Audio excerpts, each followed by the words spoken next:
Nabubuhay ka pa? Aiden. Hindi ba kitang nakaharap na, nakatayo ng maayos? At buo? Oo. Pasensya na, Ethan. Ang ibig kong sabihin, natutuwa lang talaga ako, na okay ka. Ethan, nag-aalala lang si Aiden, tungkol sa'yo, tigilan mo ang paghahanap ng gulo. Anong nangyari sa mga mata mo? Nakikinig ka ba sa akin? Ate mo ako, anong ibig sabihin ng tingin mo? Ako, Flo, bakit mo siya inaabala?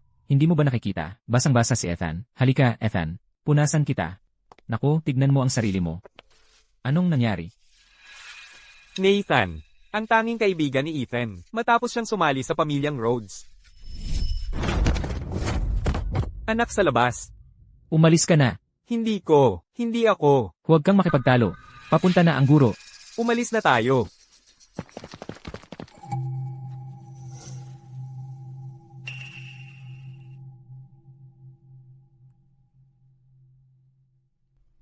Tumayo ka. Tumigil ka sa pag-iyak. Ako na ang magiging kaibigan mo. Mula ngayon, nandito ako para sa'yo.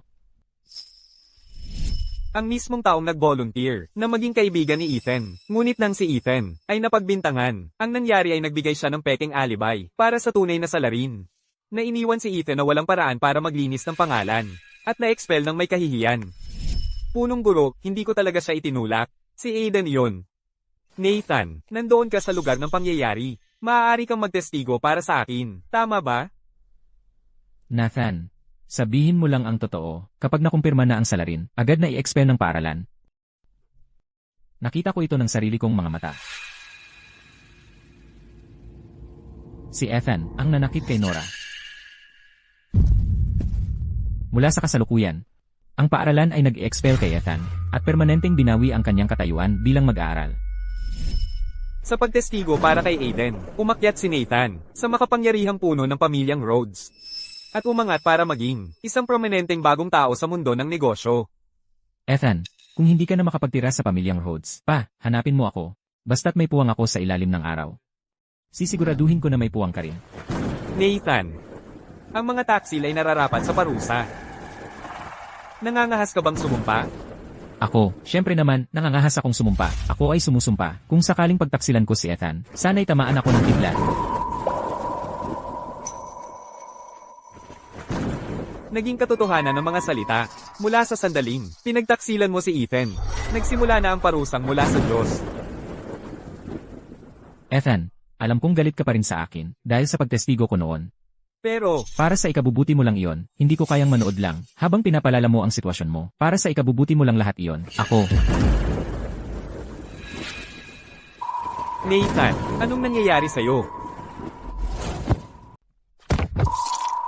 Mayor Domo, Aiden, bilasin mo. Dalhin mo siya sa ospital ngayon din. Ngayon na. Agad-agad, go.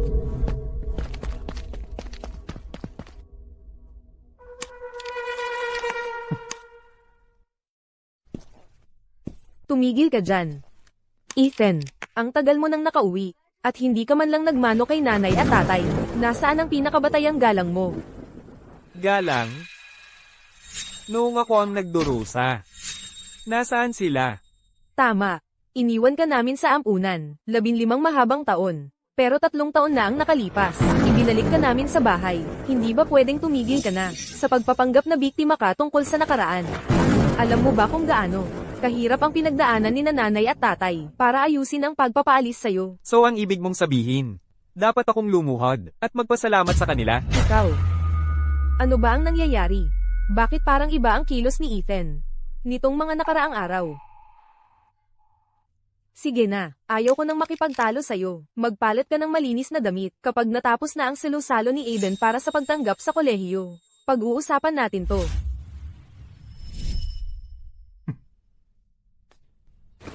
Salo-salo para sa pagtanggap sa kolehiyo. Ang kanyang kinabukasan, winasak. Ang kanyang kamatayan, hindi makatarungan. At ang mamamatay tao, malayang nakakalakad. Nagpa-party pa para magdiwang. Aiden, akala mo nasa daan ka na, patungo sa maliwanag na kinabukasan? Hindi mo alam, ang party na ito. Ang simula ng iyong pagbagsak sa impyerno. Masayang okasyon ngayon para sa pamilya Rhodes. Tutu. Salamat sa inyong lahat sa pagsama sa amin para sa salusalo ng aking anak na si Aiden sa pagtanggap sa kolehiyo. Narinig ko na ang tunay na tagapagmana ng pamilya Rhodes ay talagang pambihira. Kailan namin siya makikilala, Ginoong Rhodes? Huwag mo siyang itago. Malapit na.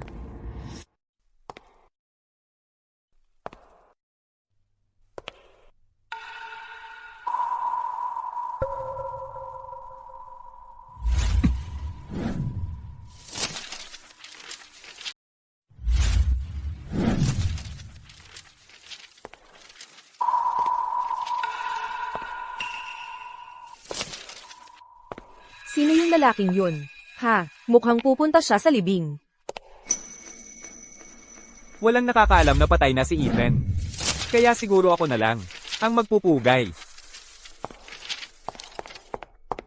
Ethan, anong ginagawa mo rito? Sino ang nagpahintulot sa'yo na pumunta?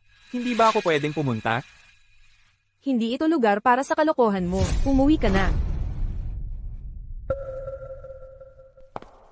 Tatay. Nanay.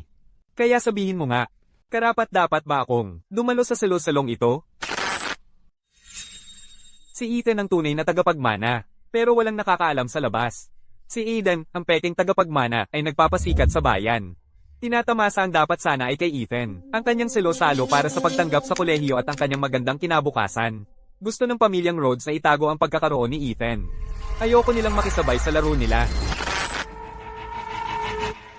Ginoong Rhodes, itinago ninyo ang isang laking anak na lalaki sa buong panahong ito. Pero seryoso, bakit ganyan ang suot niya sa isang salo-salo?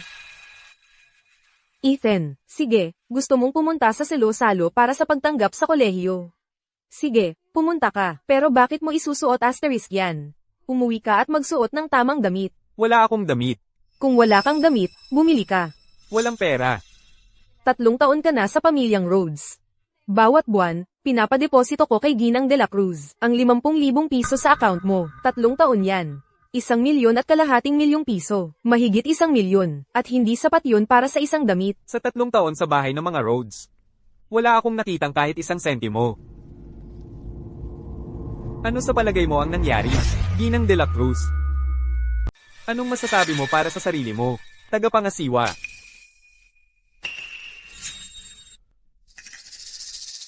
Ethan, nagtatawa ka lang.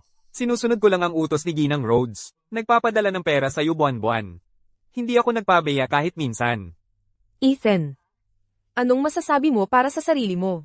Nanggugulo ka ngayon dahil lang gusto mo ng pera. Sige, simula ngayong buwan, tagapangasiwa, dagdagan mo siya ng karagdagang 75,000 piso, 300,000 piso. Sobra-sobra na yan. Huwag kang magmalabis. Sabi ko sa'yo, wala akong nakitang kahit sentimo mula sa pamilyang Rhodes. Ang sinasabi mo ba, nagsisinungaling ang tagapangasiwa? Hindi ba halata? Sige. Ethan, sobrang nabigo ako sa'yo. Lahat, sinasabi ni Ethan, na pinag-iinitan siya ni tagapangasiwa Wang. May naniniwala ba sa inyo dyan? Anong problema ni Ethan? Ilang dekada nang naglilingkod si tagapangasiwa Wang sa pamilyang Rhodes. Tapat na tapat siya. Bakit siya magsisinungaling? Kung tatanungin mo ako, si Ethan ang nagsisinungaling. Ginagamit lang niya ang pagtitipon ngayon para makahuthot ng mas maraming pera sa kanila. Ethan, hindi ka ba nahihiya sa sarili mo? Umuwi ka na sa kwarto mo, ngayon din. Pag-isipan mo ang ginawa mo. Tagapangasiwa Wang. Sabihin mo sa akin, nagsisinungaling ka ba o hindi? Ethan, 20 taon na akong naglilingkod sa pamilyang Rhodes. Hindi ako nagsisinungaling, tagapangasiwa.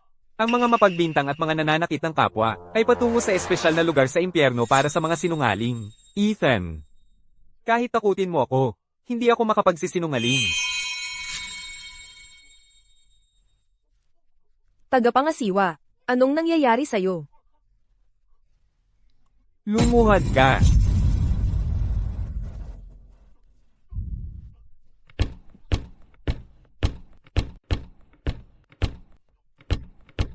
Sasabihin ko sa iyo. Ang pamilya Rhodes ay hindi nagbigay kahit isang kasing kay Ethan. Ano ang sinabi mo? Tagapangasiwa, anong kalokohan ang pinagsasabi mo? Hindi ba't sinabi ko sa iyong magpadala ng pera kay Ethan, bawat buwan? Chloe, hindi mo alam? Sabi ni Ginang Rhodes. Dahil nakauwi na si Ethan, hindi alam ni Aiden. Magiging labis ang kanyang kalungkutan. Kaya nagpa siya si Ginang Rhodes. Nailipat ang perang iyon kay Aiden, bilang kabayaran. Chloe. Narinig mo yon, di ba? Nanay. Paano mo nagawa iyon? Ethan. Ako lang ay. Ayaw kong makaramdam ng pag-iisa si Aiden. Binigyan ko lang siya ng kaunting karagdagang pagmamahal. Kapatid mo siya. Hindi mo ba ito mapapalampas? Bilang nakatatandang kapatid, dapat ikaw ang unang umunawa. Kaunting karagdagang pagmamahal. Maging ang unang umunawa. Gusto mong ako ang unang umunawa. Pero naisip mo ba na ang iyong kaunting karagdagang pagmamahal ay maaaring ikamatay ng iyong sariling anak? Tama na. Kahit na ikaw ay naapi. Bakit hindi mo na lang sinabi ng pribado? Bakit kailangan mong gawin yon sa salo-salo para sa pagtanggap sa kolehiyo ng kapatid mo at gumawa ng eksena? Ano ba ang gusto mong palabasin? Ethan. Ganyan ka kainggit kay Aiden. Desidido kang sirain ang salo-salo niya. Para lang magkaroon yon ng kabuluhan, kailangan muna niyang maging tunay na kapatid ko. Ethan, ano ba ang ginagawa mo? Mga kasama, hayaan ninyong ipakilala ko sa inyo ang isang tao, Aiden. Ang pinakapaborito ni Ginoong Rhodes at ni Ginang Rhodes ay walang iba kundi isang peking tagapagmana na nagnakaw ng pwesto ko.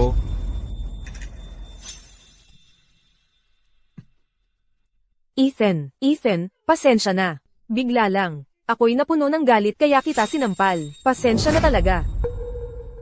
Ngayon pa kayo humihingi ng paumanhin? Huli na ang lahat. Ang 18 taong gulang na si Ethan Rhodes ay pinatay ng inyong sariling mga kamay. Ginang Rhodes.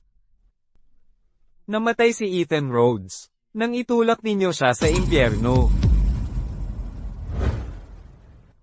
Nanay, ano ang dahilan ng pagpunta ninyo rito para makita ako? Ethan, narito ako para humingi ng pabor sa iyo. Pwede mo bang? Ano, gusto mong ako ang mag-ako ng kasalanan para kay Aiden? Sa anong dahilan? Siya ang nagkamali, hindi ako. Ethan, si Aiden ang kinikilalang tagapagmana sa publiko ng pamilyang Rhodes. Kung malalantad siya dahil sa pambubugbog, ano na ang mangyayari sa kanyang kinabukasan? Pero ikaw, iba ka. Walang nakakakilala sa iyo. Kung ikaw ang mag-ako ng kasalanan para sa kapatid mo, maipapadala kita sa ibang bansa. Ano sa tingin mo? Hindi. Nakikiusap ako sa iyo. Ethan, pasensya na. Kasalanan ko ang lahat ng ito. Noong huli kayong umiyak, Ginang Rhodes. Ito'y para mapilitan akong mag-ako ng kasalanan. Kaya ano naman ang dahilan ngayon?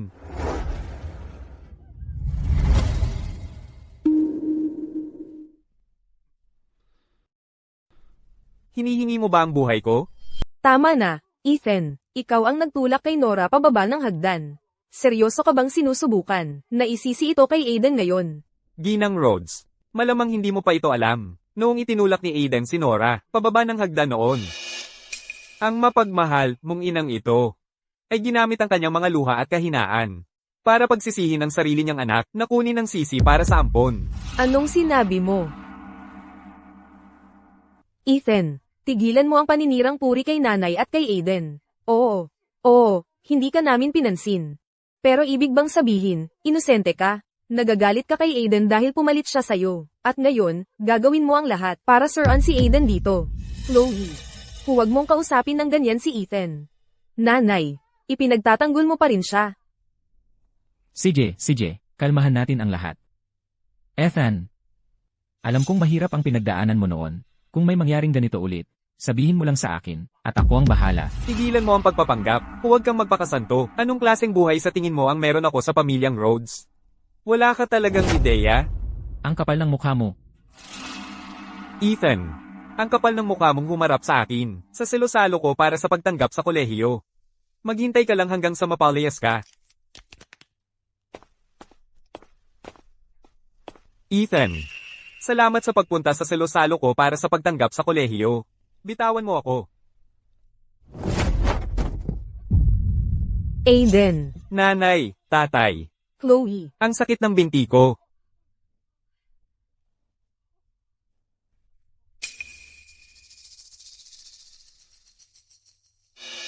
Nanay, tatay, huwag niyo pong sisihin si Ethan. Aiden, ayos ka lang ba? Sabihin mo sa akin, itinulak ka ba ni Ethan? Hindi, ate, Chloe. Hindi kasalanan ni Ethan. Nadulas lang ako at nahulog. Ethan, paano ako nagkaroon ng ganitong masamang kapatid? Humingi ka ng tawad kay Aiden ngayon din. Aiden, sigurado ka bang gusto mong humingi ako ng tawad? Sigurado ka bang kaya mong harapin ang mga kahihinatnan ng paghingi ko ng tawad? Kung ayaw ni Ethan, hindi ko siya pipilitin. Humingi ka ng tawad kay Aiden ngayon. Hay! Ang binti ko, nabali. Aiden. Aiden. Ikaw, di ba? Ikaw ang gumawa nito sa binti ko. Hay!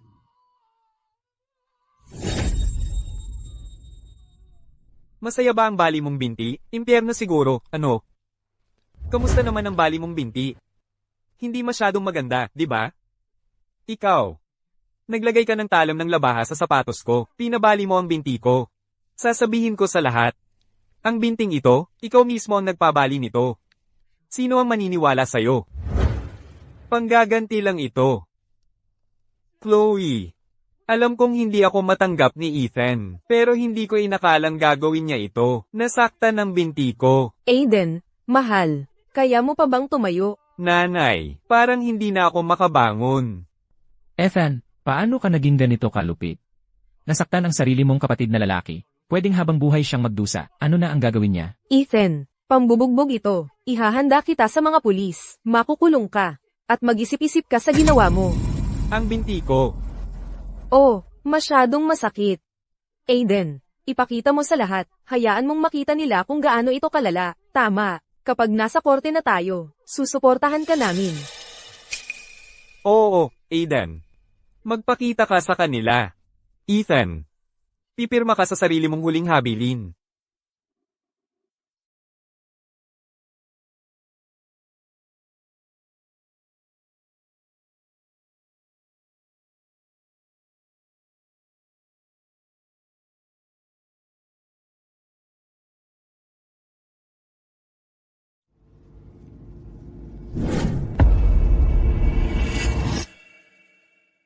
Ethan, nagbubungkal ka ng sarili mong libingan.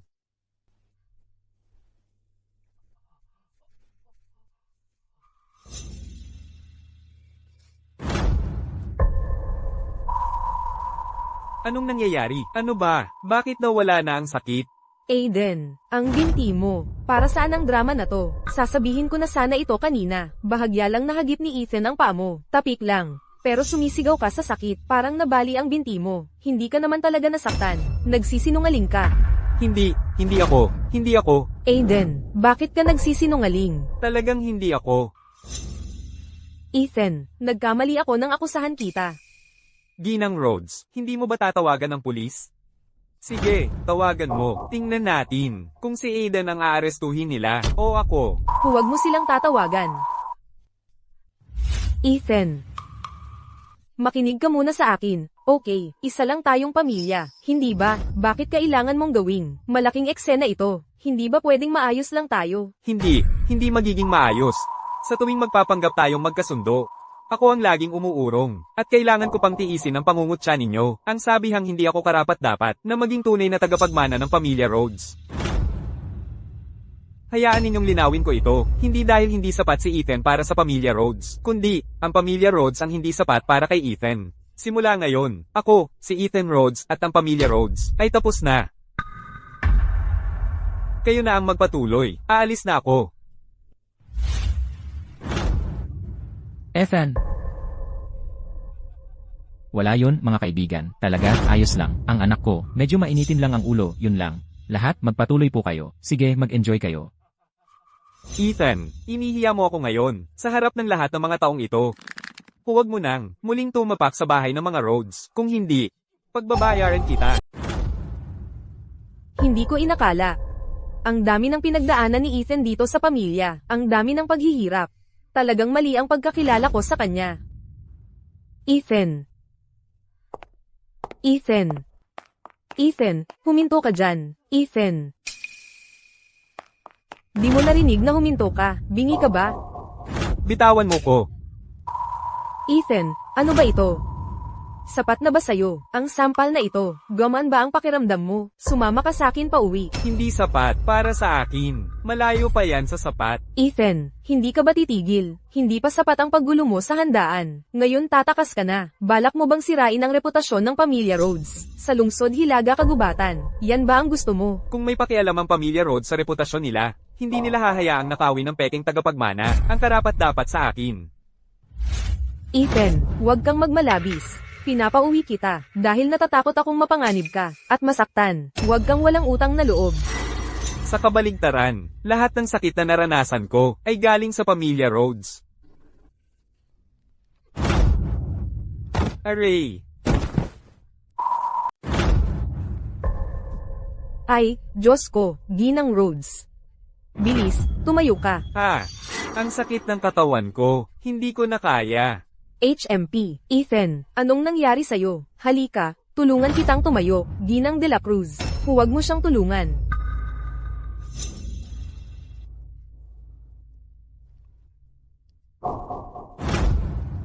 Akala ko kaya mong tumayo ng mag-isa. Tigilan mo ang pagpapanggap.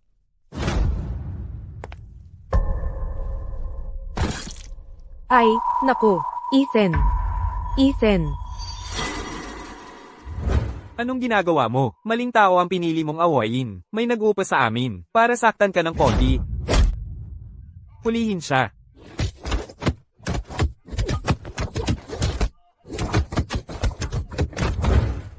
Ang hina pa rin ng katawan ko. Ay, Diyos ko, Ethan, anong nangyayari sa'yo? Ginang Rhodes, halika rito at tingnan mo.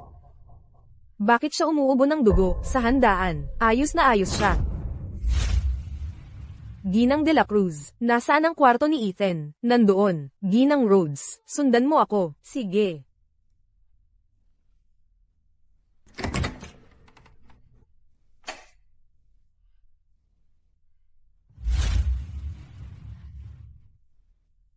Dito nakatira si Ethan, sa ganitong basurahan.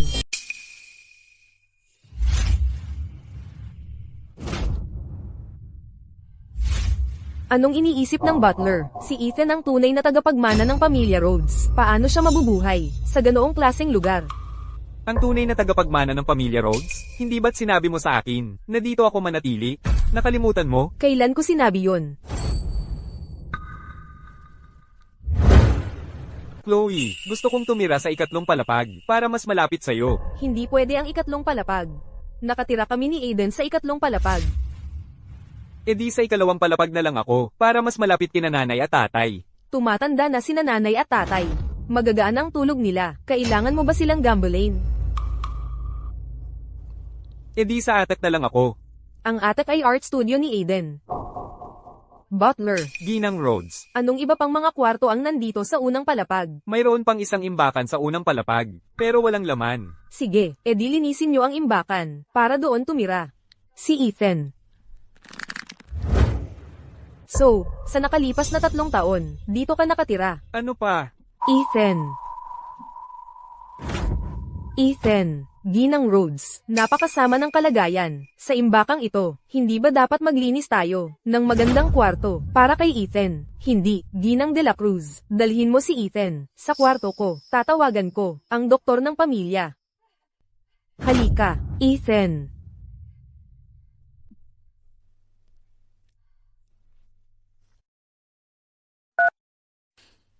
Dr. Zhang, pumunta ka agad sa tahanan ng mga Rhodes. May sakit ang kapatid ko, si Aiden. Hindi lang siya ang kapatid ko, nandyan din si Aiden. Tigilan mo ang kalokohan at pumunta ka rito ngayon.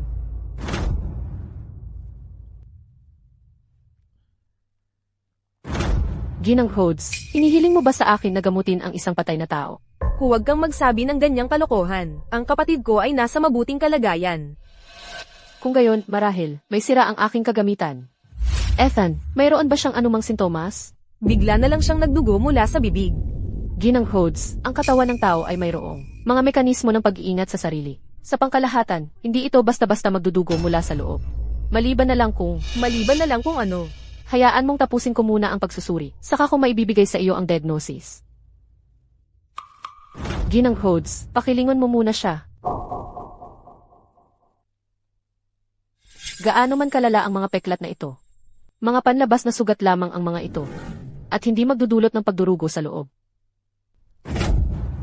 Ito ay... Dr. Zhang, malubha ba ang mga pinsala ni Ethan? Hello, 911. Pinapasuri ko siya sa iyo. Bakit ka tumatawag sa pulis? Ginang Rhodes, ang tiyan ni Ethan ay tumanggap ng malakas na suntok noon. Alam mo ba iyon? Ano? Si Ethan ay kulang sa nutrisyon. Malubhang mga panlabas na sugat. Sa modernong lipunan, tinatawag namin itong pananakit at pag-atake. Imposible. Siya ang panganay na anak ng pamilyang Rhodes. Sino ang maglalakas loob na saktan siya? Ang kabilang panig ay walang awang gumawa nito. Alam mo ba, kung ilang panloob na organo ang nasa tiyan ng tao, kapag may organong pumutok, maaari itong ikamatay sa malang kaso. Ikamatay. Ang pinsala sa kanyang mga panloob na organo ay talagang napakalubha na. Ang mas nakakatakot pa ay, na pagkatapos masaktan, sa halip na makatanggap ng agarang paggamot, siya ay nakaranas ng pagkahirap sa paghinga. Ang kanyang utak ay lubhang na pinsala. Ang ganitong antas ng pinsala sa utak ay karaniwang nakikita lamang sa oras ng isang otopsya na natuklasan. Sa madaling salita, dahil sa kanyang kasalukuyang kalagayan, imposibleng buhay pa siya. Wala akong pakialam kung paano mo yan gagawin. Kailangan mong iligtas siya. Gagawin ko ang lahat ng makakaya ko.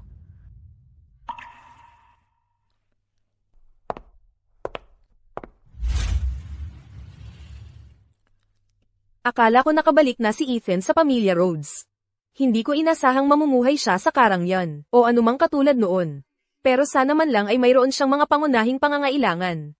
Pero hindi ko naisip na, wala man lang siyang damit na maisuot. Akala ko, man lang ay, ligtas at maayos siya. Pero, nasaktan siya, ng sobra.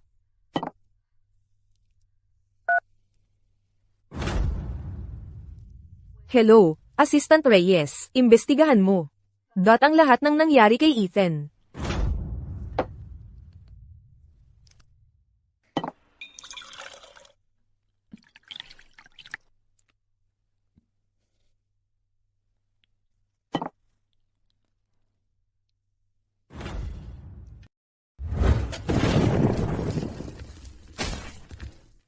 Ethan. Ethan. Ethan. Bakit bigla akong nanaginip na namatay si Ethan?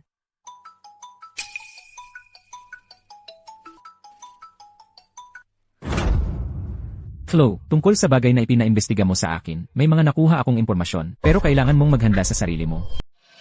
Anong nangyayari? Naipadala ko na, sa'yo ang surveillance footage.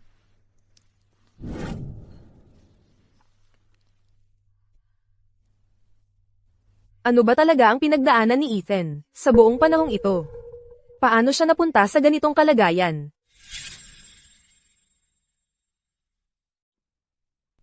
Sabihin mo cheese. Cheese.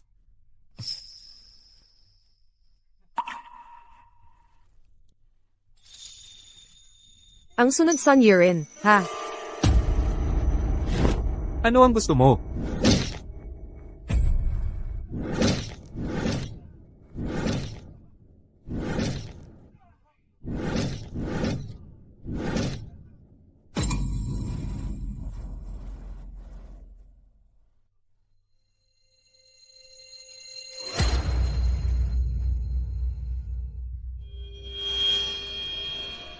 Sa eskwelahan, si Ethan ay malisyosong pinaratangan. Bilang isang anak sa labas, madalas siyang nagtitiis ng mental na paghihirap na hindi kayang tiisin ng karamihan. At kahapon lang, siya ay binugbog ng mga tambay sa video hanggang sa dumura siya ng dugo. Bakit ba naman nila susundan? Si Ethan. Ipinakikita ng aming investigasyon na may naglipat ng malaking halaga sa mga tambay na yon. Espesipiko silang inupahan para gipitin si Ethan. Sino ang gumawa? Si Aiden. Ang nobya ni Aiden, ang tagapagmana ng grupo Jiang. Ivy Jiang. Chloe, okay ka lang? Kanselahin ang lahat ng pakikipagtulungan sa grupo Jiang. Pagkatapos, puntahan mo si Ivy Jiang. Nanangako na hindi siya gagantay kay Ethan. At ngayon, ginagawa niya itong kalokohan. Ano ba talaga ang gusto niya? Pero Chloe, kung kakanselahin natin ang pakikipagtulungan sa grupo Jiang, ang grupo Rhodes ay malulugi rin. Gawin mo na lang. Isa pa.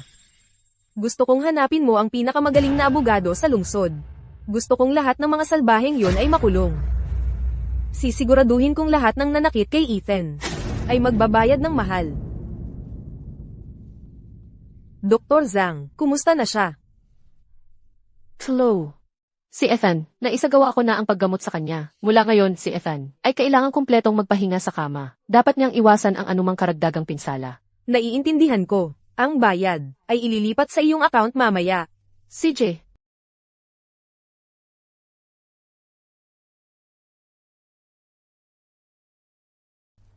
Ethan, poprotektahan kita. Hindi na kita pahihintulutang masaktan ulit.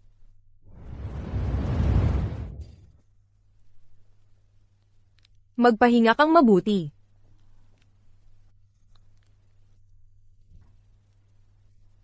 Ginoong Rhodes, ang haba ng araw mo, ano? Ginoong Rhodes, aalis na kami ngayon. Ingat sa biyahe. huwag na kayong maghatid, Ginoong Rhodes. Maupo na kayo. Sige, tama na yan. Ang haba ng araw. Magpahinga na rin tayo. Si Ivy ang tumatawag. Kahit nasa ibang bansa, alam niya ang salusalo mo para sa pagtanggap sa kolehiyo ngayon. Hello, Ivy. Anong nangyayari? Ano yon? CJ. Iimbestigahan ko yan. Tatay, anong problema? May problema ba si Ivy? Hindi si Ivy. Ang kapatid mo, pinutol lang niya ang pakikipagtulungan natin sa Grupo Jayang. Ang halaga ng kumpanya natin sa merkado, sa loob lang ng 3 oras, ay nawala, $100 milyong. Imposible yan. Ano ba iniisip ni Chloe? Aiden, huwag kang makialam dito, Aiden. Aalagaan yan ni nanay at tatay. Magpahinga ka na. Masyado siyang nagpadalos-dalos. Hindi lang siya naging sanhi ng malaking pagkalugi para sa kumpanya. Ano naman ang tungkol kay Aiden? Ano ang posisyon niya sa lahat ng ito? Tara na. Hahanapin natin si Chloe. Chloe, bakit mo tinigil ang pakikipagtulungan sa pamilya Jayang? Naiintindihan mo ba talaga? Kumalma ka. Ethan, anong ginagawa mo sa kwarto ng kapatid mo? Chloe, ito ang kwarto ni Chloe. Nasaan ang kapatid mo? Kailangan nating makausap siya agad. Hindi ko alam. Tumabi ka. Kailangan ko nang umalis. Wala kang modo. Bakit hindi ka kasing isip ni Eden? Pasensya na. Namatay ang parehong magulang ko noong bata pa ako. Lumaki ako sa ampunan. Walang magulang. Ibig sabihin, walang modo. Ganoon talaga. Ikaw. Ang lakas ng loob mong murahin ang iyong ina at ako. Paparusahan kita ng hindi mo malilimutan. Lumayo ka sa harap ko. Victor, ayos ka lang ba? Ayos lang ako. Hindi makapaniwala. Sinabihan pa akong umalis. Huwag mong kalimutan. Ako ang iyong ama. Matagal na tayong nagiwalay ng landas. Noon pa. Sige. Kung ganoon, paulit-ulit kang nagsasabi na gusto mong umalis sa pamilyar Rhodes. Ano ang ginagawa mo sa kwarto ng kapatid mo sa kalaliman ng gabi? Ano ba ang tunay mong intensyon? Nandito ka ba para magnakaw ng kung ano? Magnanakaw. Victor, paano mo nasabi yan? May mali ba sa sinabi ko? Sa ampunan siya lumaki, ano pa nga ba ang aasahan mo? Talagang gawain na yan ng magnanakaw. Sa palagay ko, pumunta siya sa kwarto ni Chloe para magnakaw. Sabihin mo ulit yan. Sige, sasabihin ko ulit. Pumunta siya rito para magnakaw. Tatawag ako ng pulis. Ipapaaresto natin siya.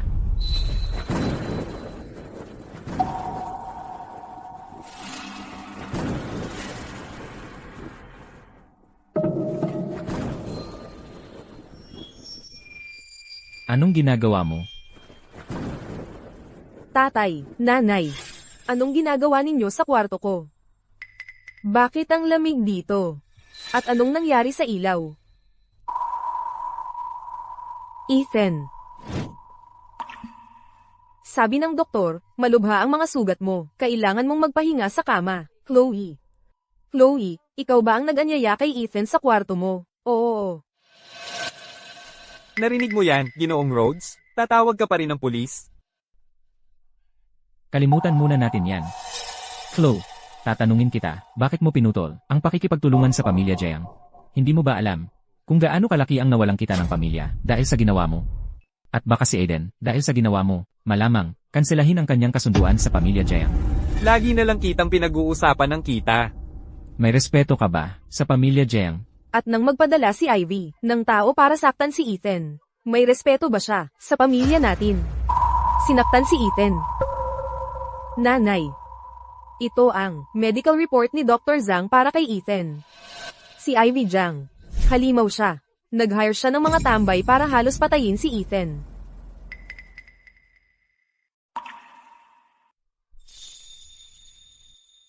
Ethan. Pasensya na, Ethan. Ginang Rhodes. Tigilan mo na ang pekeng luha mo. Oh, ano ba, pero kahit anong mangyari. Chloe, masyado kang padalos-dalos. Hindi basta-basta ang pamilya Jiang. Alam mo ba kung gaano kalaki? Noon, yung buong insidente kay Nora, ang pamilya natin, ang inabot.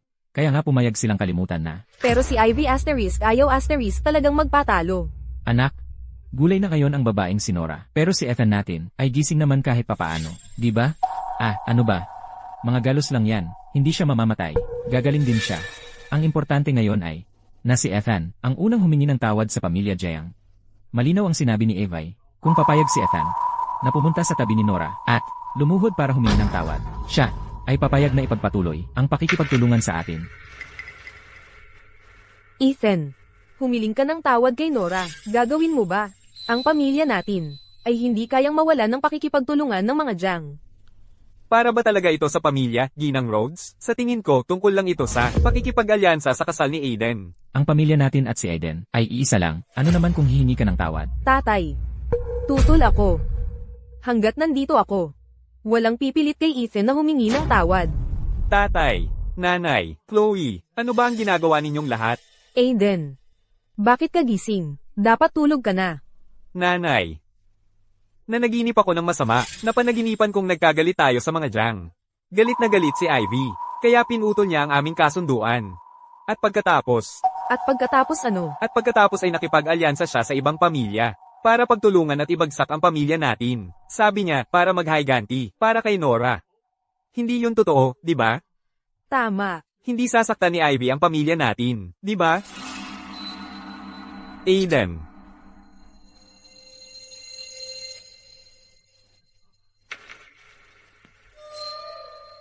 Ethan.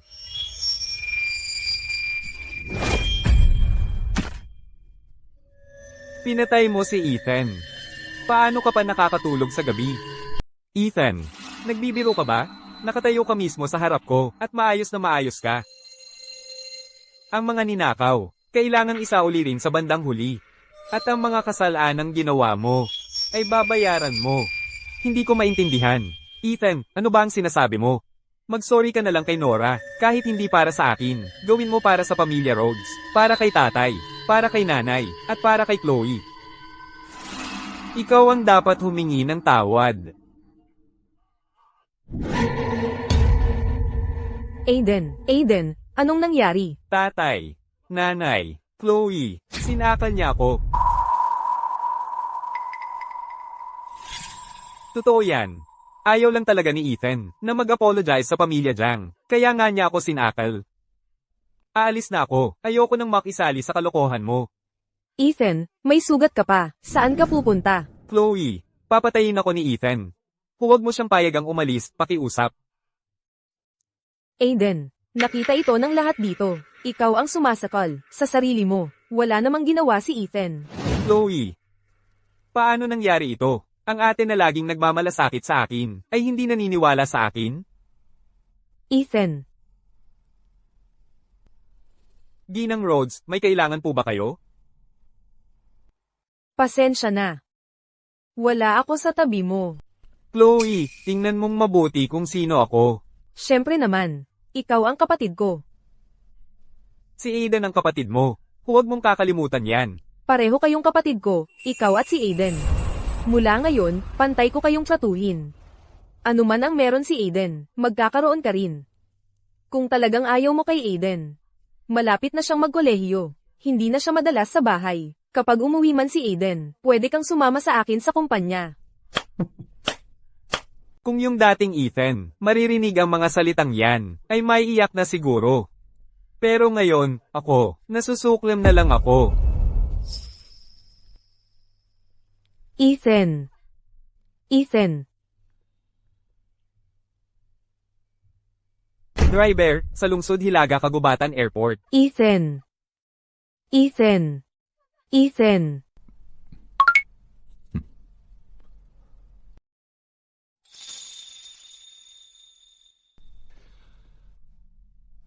Hoy, binata, nag-away ba kayo ng kapatid mo? Huwag mo na lang siyang pansinin. Hoy, driver. Paano mo nalaman na kapatid ko siya? Magkamukha kasi kayo. Malinaw na magkadugo kayo.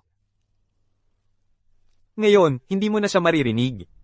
Kung alam mong kapatid ko siya, bakit hindi mo ako pinapayong makipag-ayos? Kahit magkadugo kayo, hindi ibig sabihin pamilya kayo. Gabi na ngayon, at papunta ka sa airport. Malaki ang hinanakit mo, no? Oo, malaki nga ang hinanakit ko. Ethan, isang estranghero, isang dadaan lang. Nakikita kung gaano kalaki ang hinanakit mo, pero ang sarili mong pamilya, nagbubulag-bulagan. Hoy, pare, huwag kang umiyak ngayon. Ethan, umiiyak ka? Malapit ka nang maging malaya muli. Ethan, malaya ka na sa lalong madaling panahon. Ethan, sumama ka sa akin pauwi. Pangako ko, mula ngayon, ikaw na ang tunay na tagapagmana ng pamilyang Rhodes. Ang gusto ni Ethan ay kalayaan. Huwag kang magbiro. Sumama ka na lang. Nandoon ang pamilya mo, ang iyong sariling laman at dugo. Ang pamilyang Rhodes ang iyong tahanan. Gusto mo ba talagang umuwi ako? Base sa narinig ko, sa bahay na iyon, si Ginang de la Cruz lang ang malapit sa iyo. Ayaw mong may mangyari sa kanya dahil sa iyo, di ba? Nanggugulo ka ba sa akin? Natutunan ko ito sa pinakamahusay. Handa kang saktan si Nora. Bakit hindi ko magagamit si Ginang de la Cruz para guluhin ka? Bukod pa riyan, kung tahimik ka lang nasasama sa akin, pangako ko. Walang mangyayari kay Ginang de la Cruz. Sige. Sigurado ka bang gusto mong ibalik ako? Kung gayon, humanda ka sa mga kahihinatnan ng desisyong iyan. Anong mga kahihinatnan? Ang halaga ng aking sariling pagkabulag. Kain ka, nanay at tatay. Nauwi ko na si Ethan. Ethan, nakauwi ka na. Ethan, sumpa, hindi ka talaga kapanipaniwala. Dahil lang sa munting away sa bahay, kailangan mong tumakbo palayo. Alam mo ba kung gaano kami kabahala para sa'yo, ha? Kung gaano kami natakot para sa'yo. Oo, Ethan. Simula nang umalis ka, nagmuni-muni talaga ako. Dahil lang sa pressure kaya ako nagkaganoon. Kaya mali akong nagbintang sa'yo, Ethan. Pakiusap, patawarin mo na ako. Ethan, hindi mo ba naririnig na humihingi ng tawad ang kapatid mo? Sino nagsabing kailangan kong tanggapin yon? Sige, Ethan. Alam kong galit ka sa akin, dahil dinala kita rito. Pero kung may problema ka, sa akin mo ilabas. Huwag mong babuyin si Aiden.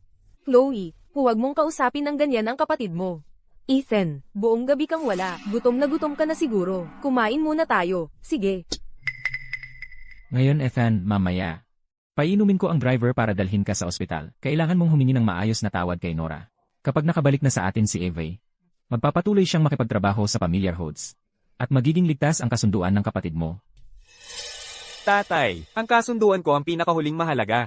Ang mahalaga ay ang ating pamilya. Paano mo nasabi yan? Matagal mo nang gusto si Eve. Akala mo ba talagang manonood lang ako? Habang pinapawalang bisa niya ang kasunduan. Huwag kang mag-alala. Ano man ang mangyari, sisiguraduhin kong pakakasalan mo si Eve. Salamat, tatay.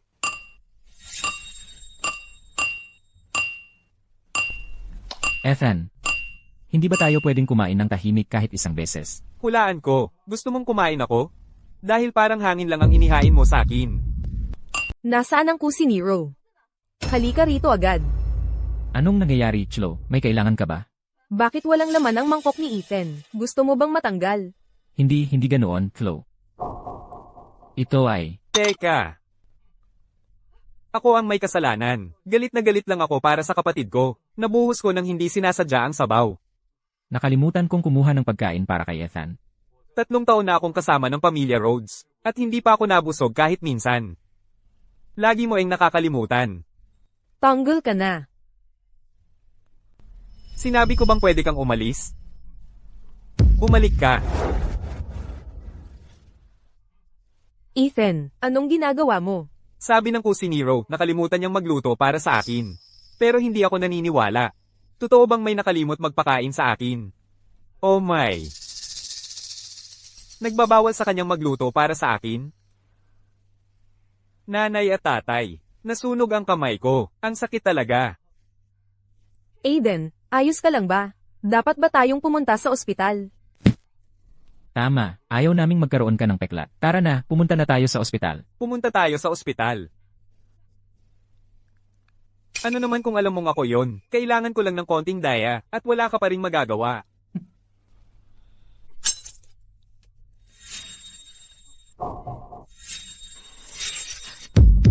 Sinabi ko bang pwede kang umalis? Ethan, anong ginagawa mo? Ethan, pakawalan mo siya. Nanay, tatay, Chloe, baliw si Ethan. Papatayin talaga niya ako. Diyos ko, Ethan, itigil mo na yang kalokohan mo. Huwag mong kalimutan kung bakit ka nga bumalik sa Pamilya Rhodes.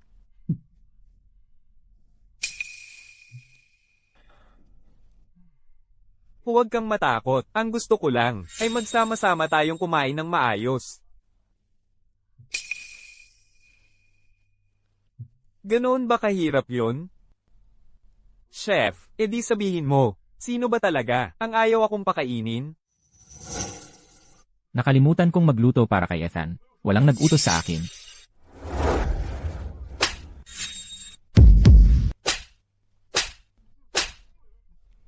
Sige, tama na. Nagsinungaling ako. Si Aiden. Ibinabagsak mo ako. Aiden, ikaw pala. Nandito pa sa phone ko ang chat logs. Chloe, ginagawa ko lang. Sige, tama na yan. Kailan pa naging mapagkakatiwalaan ang salita ng isang chef? Aiden, mali ang ginawa mo. Mag-apologize ka na sa kapatid mo. Kalimutan na natin to. Ethan, pasensya na. Kung talagang nagsisisi ka, ipakita mo ang sincerity mo. Yung 5% shares mo sa Grupo Rhodes. Gusto ko yun.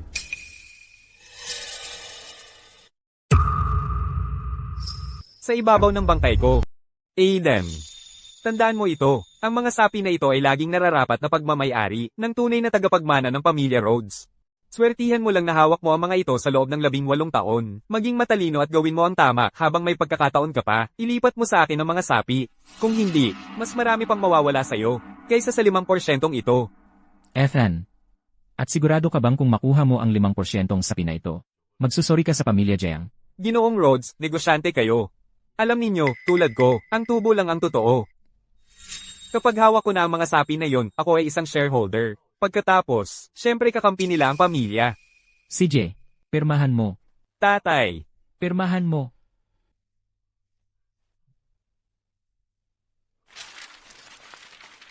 hintay ka lang, Ethan. Magbabayad ka para dito. Ibabalik ko ang nararapat sa akin.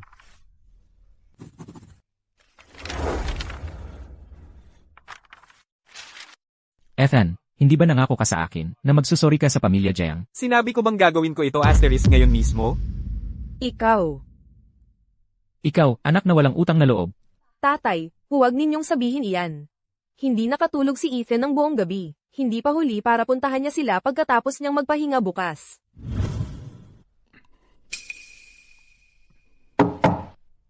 Pasok.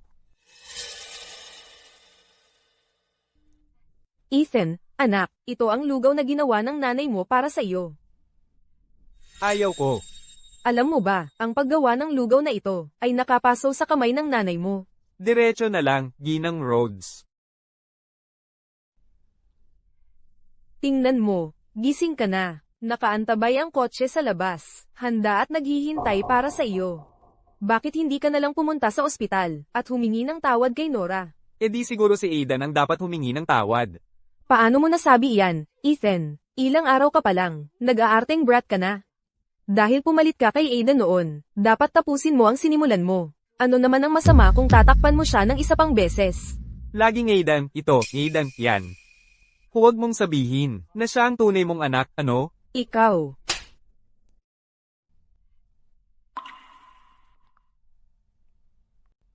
Tama. Ethan, tingnan mo, 3 beses na naming inulit ang pagsusuri ng DNA. Anak kita, anak ng iyong ama. Mas nakakadiri pa yon. Gawin ang sarili mong laman at dugo, na magsalba sa iyong ampon na anak. Walang taong nasa tamang pag-iisip, ang gagawa ng ganoong kalokohan. Ethan, makinig ka sa akin. May dahilan kung bakit ko ginawa ang lahat ng ito. Anong posibleng dahilan? Ang makakapagpilit sa isang ina. Na gawing panagot ang sarili niyang anak.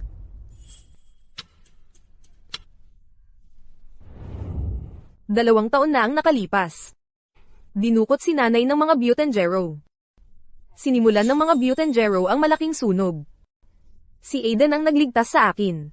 Isinugod niya ang kanyang buhay, at inilabas ako sa apoy na iyon.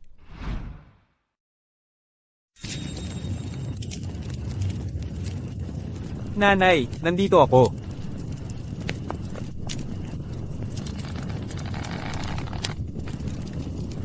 Nanay, ayos lang. Ilalabas na kita dito ngayon din.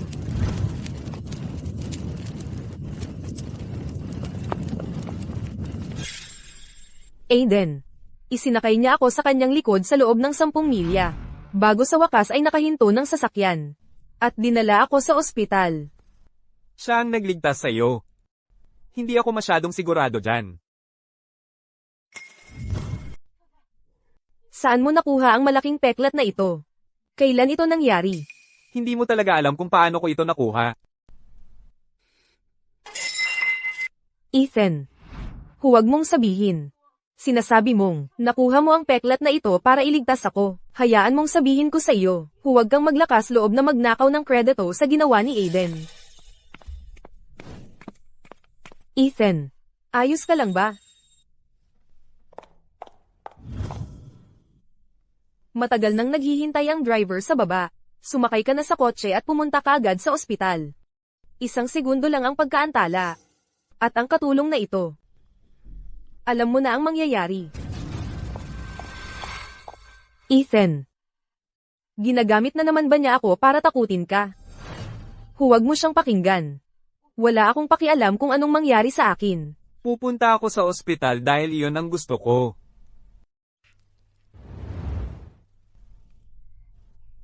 Si Nora iyon. Ethan, talagang tatalunin kita sa susunod na eksamen.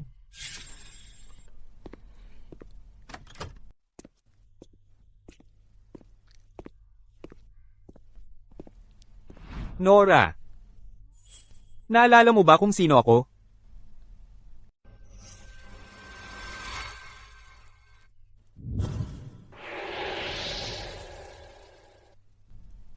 Ang dahilan ng pagkapinsala sa pag-iisip ay, isang namuong dugo sa utak, magagamot ito.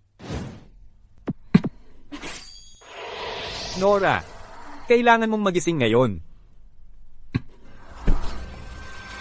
Ethan, sinusubukan mo na naman siyang saktan. Ethan, nagsusugat ka na naman ng ibang tao. Anong ginawa mo kay Nora? Ano? Nabigo kang patayin ang ate ko noon. Hindi mo matanggap kaya bumalik ka para sa higit pa? Ivy, nakita mo ba talaga ang ginawa ko kay Nora? Huwag mong sabihin sa akin na wala kang kinalaman sa nangyari kay Nora. Napakabulag ko noon, naawa pa nga ako sa'yo, na ako ay nagustuhan ka pa. Salamat, Ivy. Hindi ito para sa'yo. Dalhin mo sa kanya. Nakikita kong pumili ka na ng panig.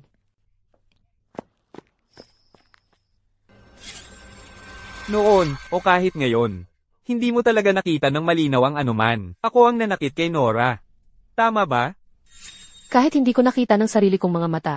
Ngunit noong araw na nasaktan si Nora, lahat ng miyembro ng pamilyang Rhodes ay ikaw ang itinuro. Sarili mong pamilya sila. At naglakas loob ka pang magsinungaling? Magkukunwaring wala kang kinalaman? Oo, lahat sila ay pamilya ni Ethan Rhodes. Ano? Wala ka nang masabi? Kaya pala kahit ang pamilyang Rhodes, o kahit sino sa paaralan ay hindi ka kayang tiisin. Ikaw mismo ang may gawa nito. Ito ang nararapat sa'yo. Ano ang sinabi mo? Sabi ko, ang isang traidor na tulad mo, malamig ang puso at mabagsik, karapat dapat kang mamatay. Ang mga taong nagsasalita ng katarantaduhan, ang siyang nagkakamit ng nararapat sa kanila. Kaya't mas mabuting bantayan mo ang iyong bibig. Nora, dapat kang magising ngayon. Ivy, Ave. Ang ulo ko. Parang mamamatay na ako sa sakit. Nora, Diyos ko, doktor. Pumasok ka rito. Sandali lang nagising ang kapatid ko, tapos nawalan ulit ng malay. Pwede mo ba siyang suriin? Ngayon na.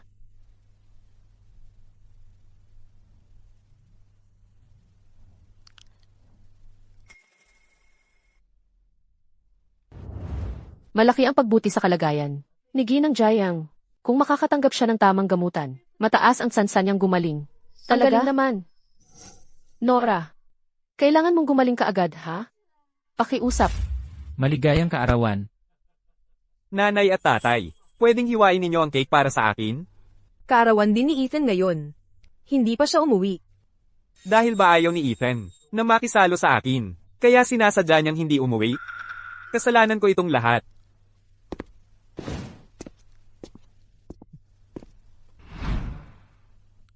Well, kahit papaano alam mo naman ang sarili mo. Alam mo namang sinisira mo ang gana ng lahat dahil lang sa pagdating mo dito.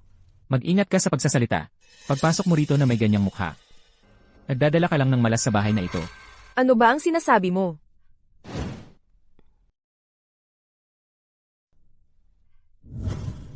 Ethan, maligayang kaarawan. Paumanhin, Ginang Rhodes. Hindi ko ito kaya. Kapag binigyan ka ng cake, kainin mo. Kailangan mo bang sumalungat sa iyong ina? Huwag mong subukan ang swerte mo. Ethan, ngayon, nandito ang buong pamilya para ipagdiwang ang iyong kaarawan. Mabuti lang ang intensyon ni nanay. Oo, Ethan. Kung ang pagdating ko rito ay nakakasira ng iyong gana, aalis na lang ako. Ang punto lang, sinasayang mo ang pagod ni nanay. Sobra na iyon. Paulit-ulit mong sinasabing babawi ka. Pero hindi mo alam na allergic ako sa mangga. Ethan, pasensya na. Hindi ko alam na allergic ka sa mangga. Sige, sige. Kung ayaw mong kainin, hindi mo kailangan. Kalimutan mo na. Bingi ba kayong lahat? Hindi makakain at ayaw kumain. Pareho lang ba sa inyo? Kakainin mo ito ngayon, gusto mo man o hindi. Tingnan natin kung makakapatay ito sa'yo. CJ.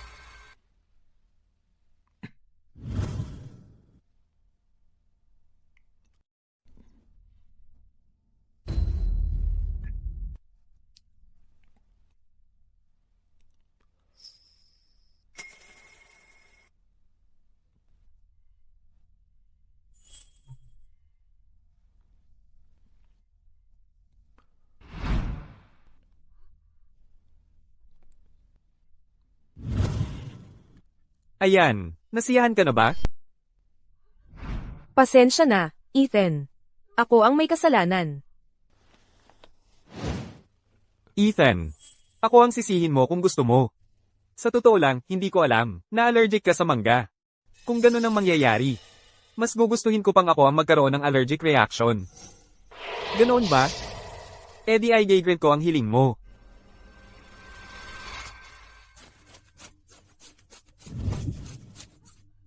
Aiden. Ang mukha mo. Anong nangyari sa mukha ko? Aiden, ikaw. Ang mukha ko. Ang mukha ko. Tumawag ng ambulansya. Bilisan. Bilisan mo. Ito ay...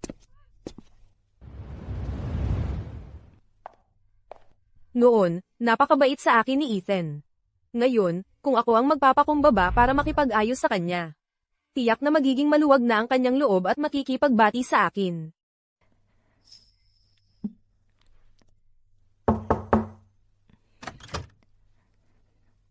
Anong gusto mo? Ethan. Especially para sa iyo ginawa ko ang cake na ito. Mali kami sa nangyari kanina. Ituring mo na lang itong cake bilang paghingi ko ng paumanhin. Hindi ko kailangan ng ganyang pakitang tao na paghingi ng paumanhin. Ibigay mo na lang kay Aiden. Ako.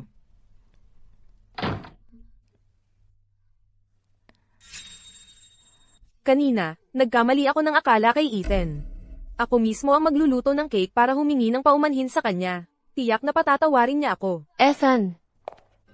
Ethan. Ivy.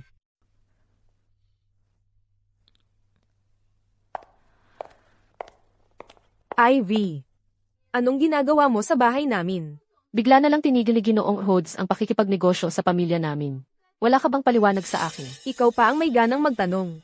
Kahit na itinulak ni Ethan si Nora. Nagbayad na siya para doon.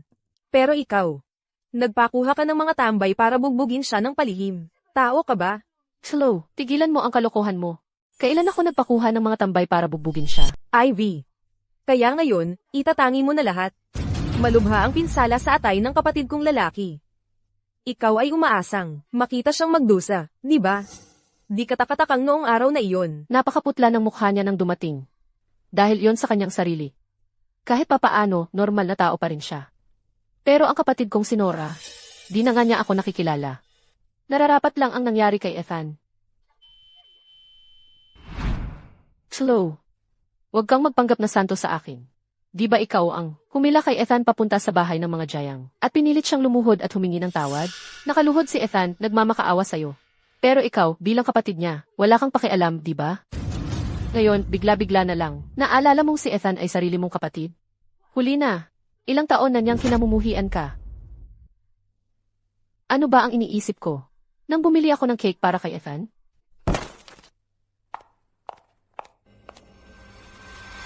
Mali ba ako, nang pilitin ko siyang humingi ng tawad?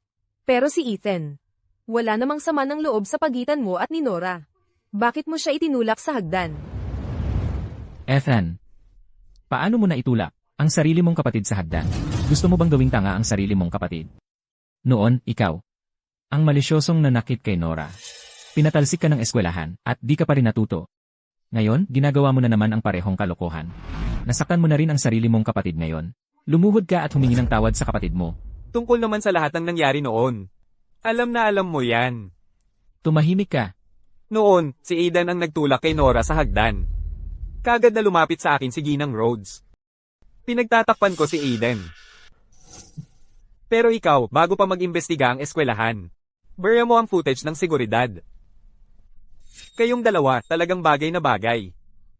Tunay na pinagtagpo ng langit. Ano? Ikaw, mahal. Ikaw ba ang nagbure sa footage? Gago ka, akala mo kung sino ka na? Anong karapatan mong akusahan ang sarili mong ama? Talagang gustong-gusto kong malaman, Ginoong Rhodes, kung bakit napakalupit ninyo sa inyong sariling anak, samantalang lahat ng pagmamahal ninyo ay ibinibigay sa isang ampon. Ano ba ang tunay na dahilan? O, ngayon naiintindihan ko na. Baka naman, wala talagang peak na tagapagmana. Anak siya sa labas, di ba? Tumahimik ka. Kalokohan yan. Tama ba ang hinala ko? Ginang Rhodes, mag-ingat kayo. Kung hindi, kakalingain ninyo ang anak ng kabit niya. At magsisisi kayo ng husto. Paparusahan kita ng husto, at huwag mong kalimutan na ako ang iyong ama. Ginang de la Cruz, ayos ka lang ba? Ayos lang ako, Ethan. Dinidisiplina ko ang anak ko. Ano nang pakialam mo? Lumabas ka.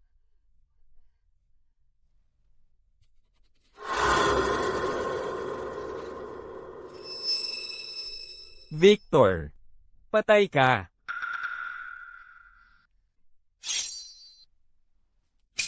Anong gusto mong gawin? Ako ang iyong ama. Magkaanak ka ngunit hindi mo palakihin. Anong klaseng ama ka? Sobra na to. Gagantihan ko si Ethan ngayon din. Walang makakatakas sa inyo. Tulong.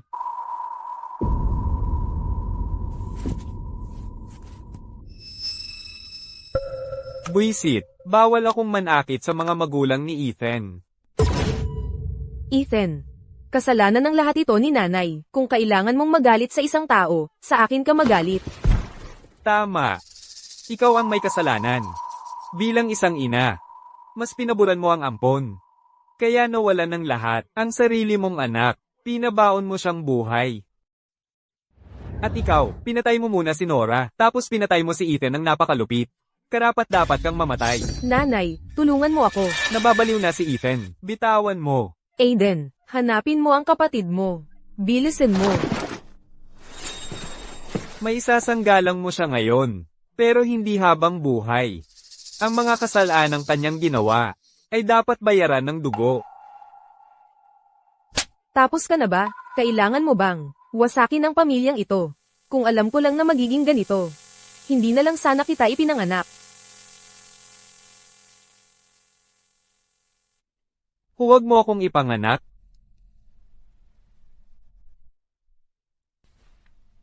Nanay. Anak mo rin ako, nanay. Ano bang kasalanan ang nagawa ko? Bakit mo ginagawa ito sa akin? Bakit parang iba si Ethan? Bakit? Bakit mo ako pinatira sa imbakan? Bakit mo pinutol ang allowance ko? Bakit? Bakit ako ang dapat sisihin para kay Aiden? Ano bang kasalanan ang nagawa ko? Hindi. Wala akong ginawang masama. Anong karapatan mo para tratuhin ako ng ganito? Dahil kami ang nagbigay sa'yo ng buhay. Binigyan ka namin ng buhay, kaya dapat mong tiisin ito. Sige. Ngayon, babayaran ko ang utang na loob na buhay na inutang ko sa inyo. Mula ngayon, magkaiba na tayo. Magbayad.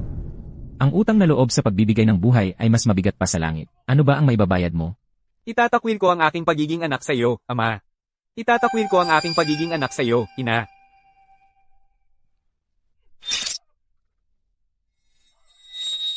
Ethan.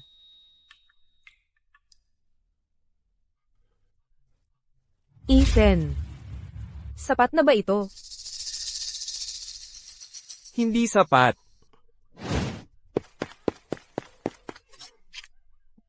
Ethan. Wala na akong utang na loob sa inyo. Ethan. Ginang de la Cruz. Tumawag ka ng ambulansya. Opo. Paano nangyari ito? Ginang de la Cruz. Ano ba talaga ang nangyari?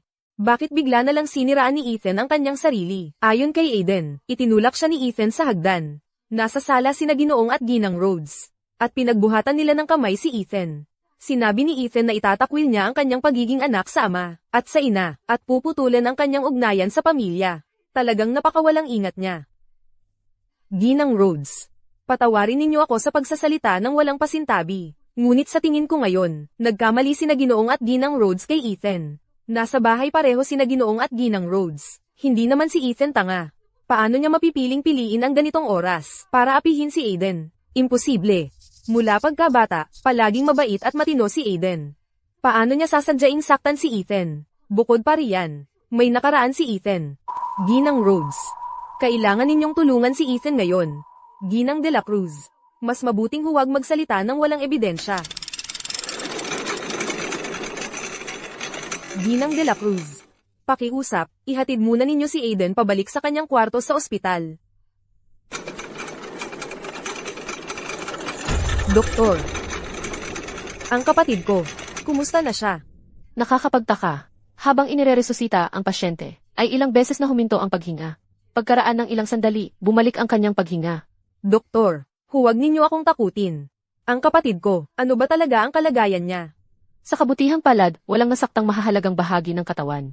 Gayunpaman, sa kanyang braso, may peklat mula sa paso. Matagal nang gumaling iyon, ngunit ngayon, sa hindi malamang dahilan, bigla itong nagpapakita ng senyales ng pag-ulsera. Kailangang mag-ingat na mag-alaga ang pamilya sa kanya. Peklat sa paso. Paano nagkaroon ng mga peklat sa paso si Ethan? Batay sa mga sugat, tinatantiya kong mga 2 taon na ang nakalipas. Ay ganun ba? Ipagtabi muna natin ang mga paso. Ang prioridad ngayon ay alamin ang katotohanan.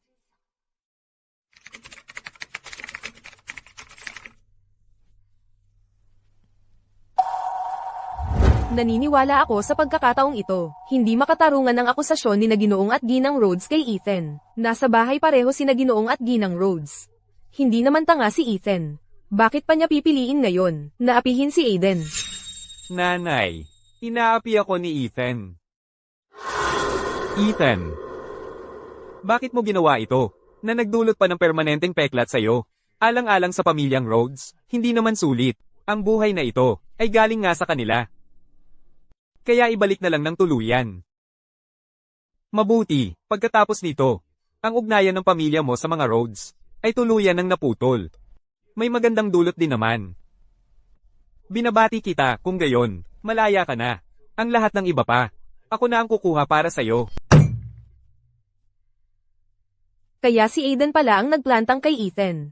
Hindi ako makapaniwala na naloko ako ng pagpapanggap niya.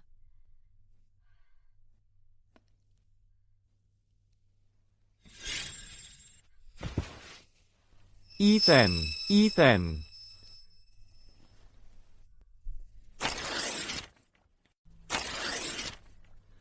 Aiden.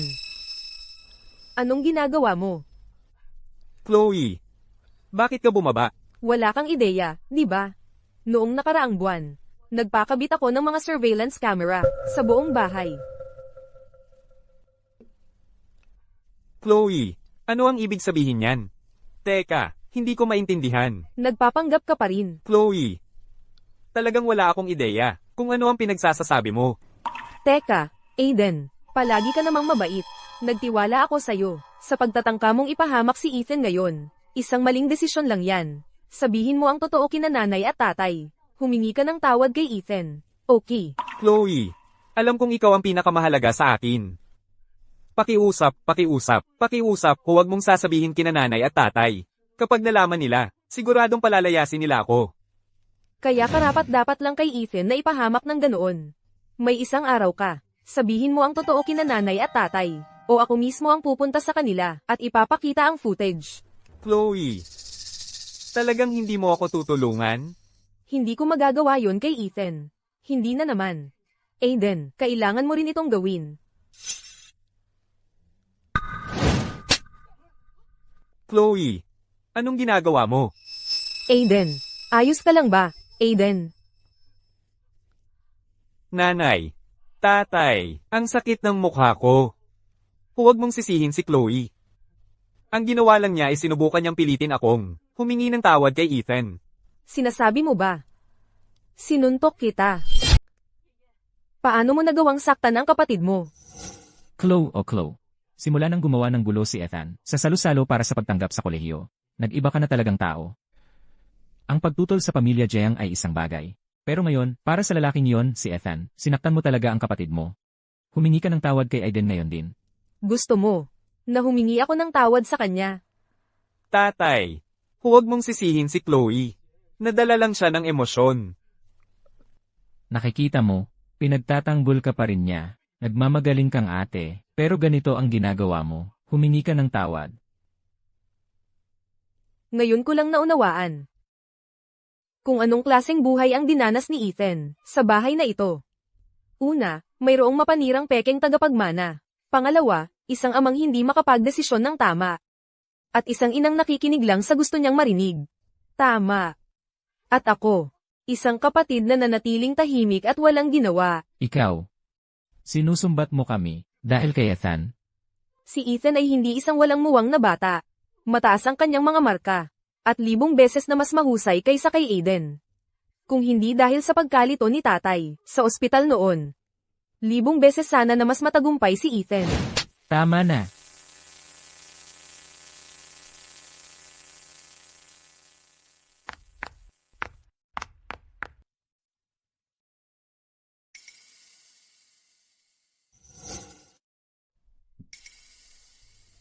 Huwag ka lang tumambay sa labas. Pumasok ka. Ethan, pasensya na talaga. Dinala kita sa Pamilya Rhodes, pero nabigo kita. Pinaranas ko sa iyo ang napakaraming hirap. Siguro kinamumuhian mo ako. Ang pagkamuhi at pagmamahal ay parehong nangangailangan ng lakas. At hindi ako gumagawa ng negosyong lugi. Ikaw, hindi mo ako kinamumuhian. Kung talagang may konsensya ka, gawin mo ang isang huling bagay para sa akin. Ituring mo itong iyong pagbabayad sala. Ano ang kailangan mong gawin ko? Sabihin mo lang sa akin, Ethan. Kahit ano, kahit ibigay ko pa ang buhay ko.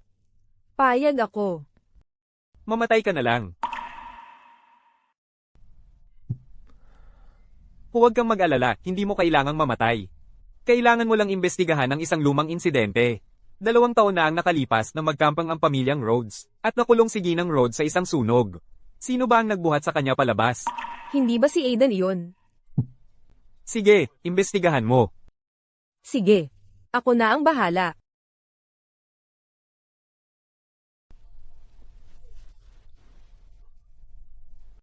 7 araw lang ang limitasyon. Kapag tapos na ang oras, maglalaho ako sa kawalan. Kailangang magmadali.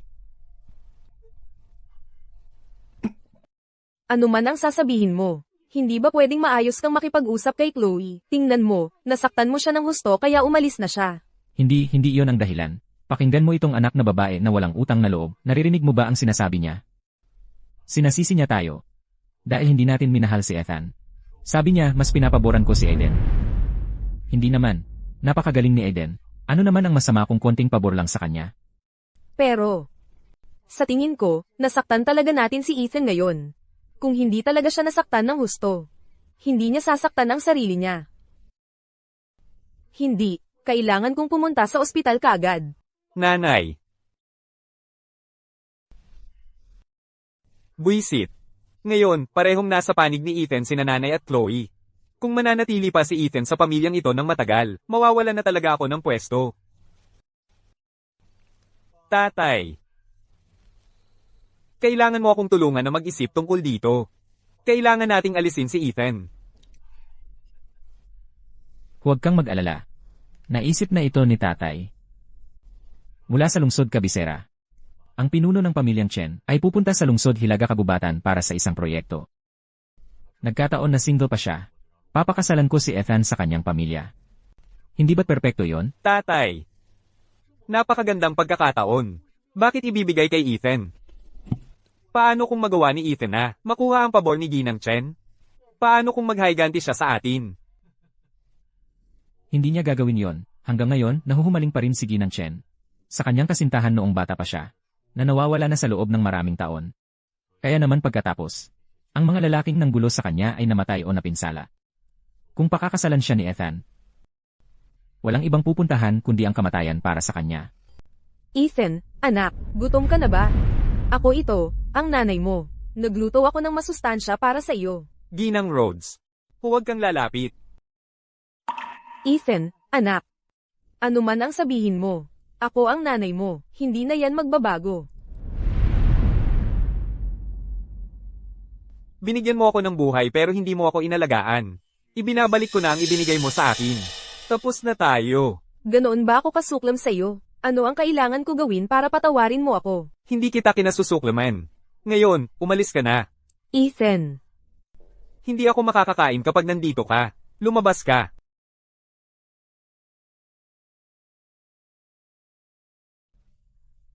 Ethan. Kumain ka naman ng kahit ano. Kailangan mong panatilihin ang lakas mo. Kukuha ako ng tubig para sa iyo.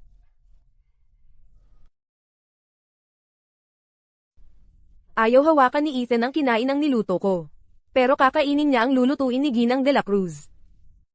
Bakit ako, ang sarili niyang ina, ay mas mababa pa sa isang katulong? Ginang Rhodes. Umalis ka na ngayon. Titingnan ko ulit si Ethan. Sabi ni Ethan pagod na siya. Kailan pa kailangan ko ng pahintulot mula sa isang katulong na tulad mo para makita ang sarili kong anak? Hindi po, syempre hindi. Anong ingay yan? Pumasok ka rito.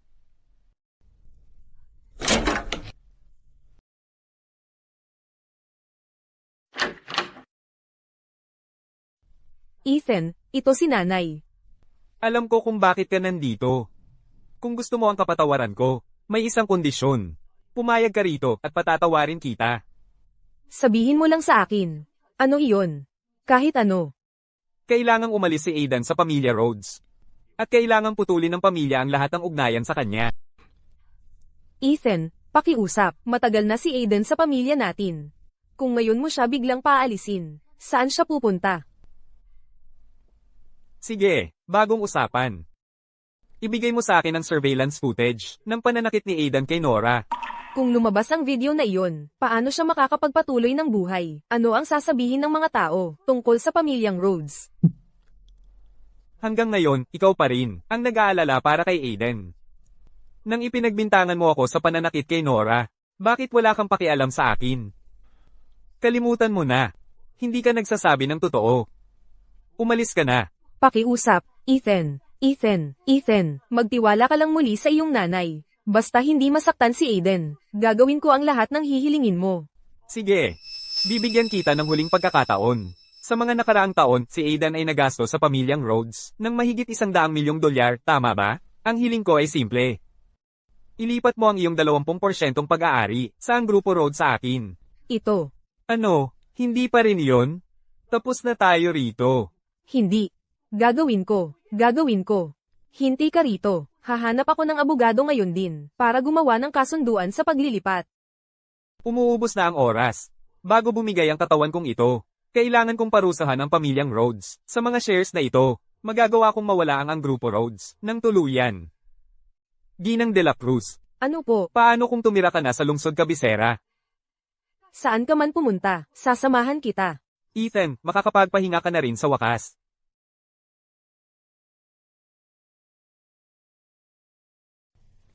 Ano ito? Isang kontrata sa paglilipat ng shares.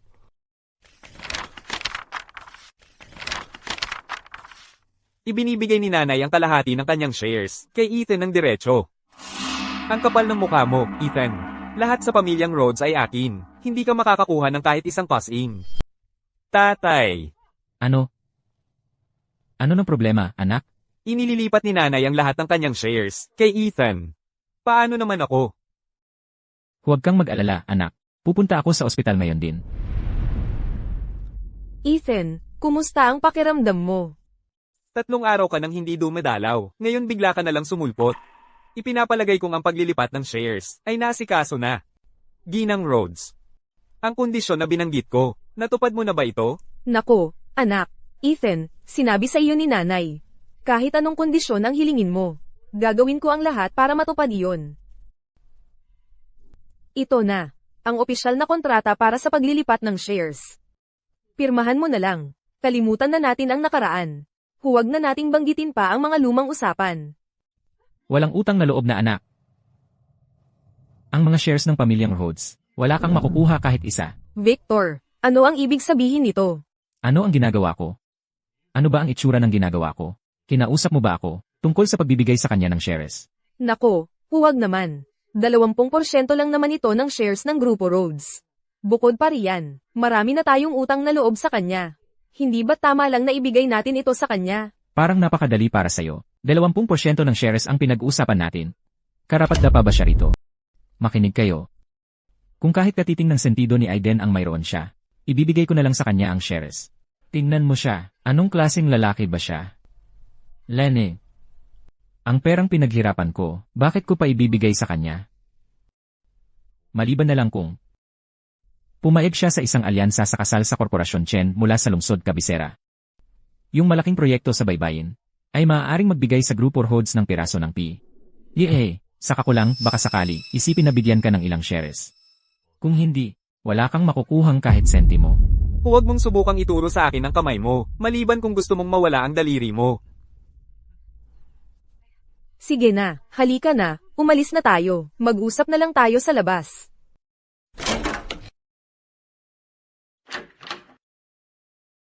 Bakit kailangan mong maging masyadong mahigpit? Ibigay mo na lang sa kanya yung 20% ng shares. Kalimutan na niya ang lahat. Bakit mo kailangang kalabanin siya? Kalimutan ng lahat, HMP. Hindi naman sa gusto ko siyang kalabanin. Ang totoo, ngayon, kailangan nating lahat umasa sa awa niya, para lang mabuhay, para siyang bombang pumipitik. Kailangan natin siyang paalisin dito. Pero Pero bobo ka ba? Yung nakakainis na proyekto sa baybayin, alam mo kung gaano ito kahalaga. Kung hindi ko siya isasakripisyo. Si Aiden naman ang kailangang magpakasal sa pamilya nila.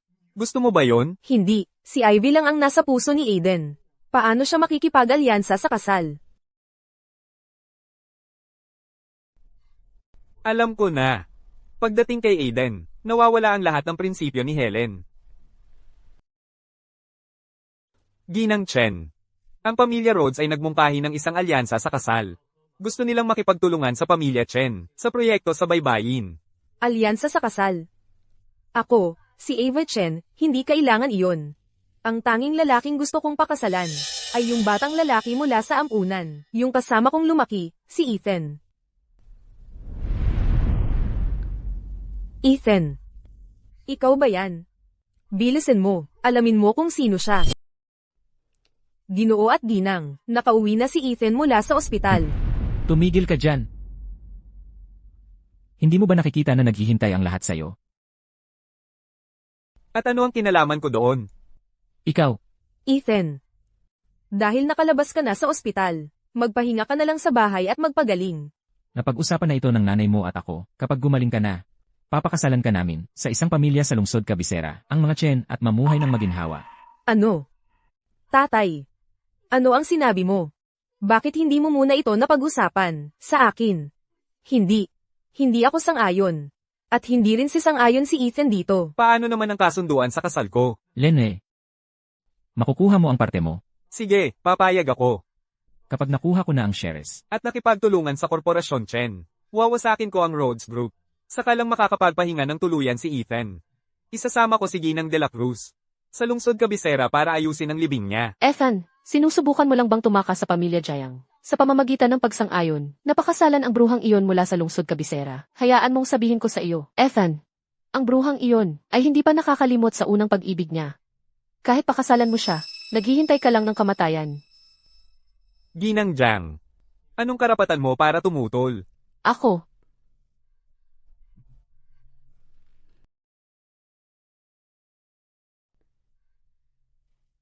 Ethan, tumigil ka dyan. Ivy. Ano ang gusto mo? Magpaliwanag ka. Bakit ka papayag na pakasalan ang bruhang iyon? Pakakasalan ko siya kung gusto ko. Wala kang pakialam doon. Huwag mong isiping ang alyansa sa kasal sa pamilya Chen.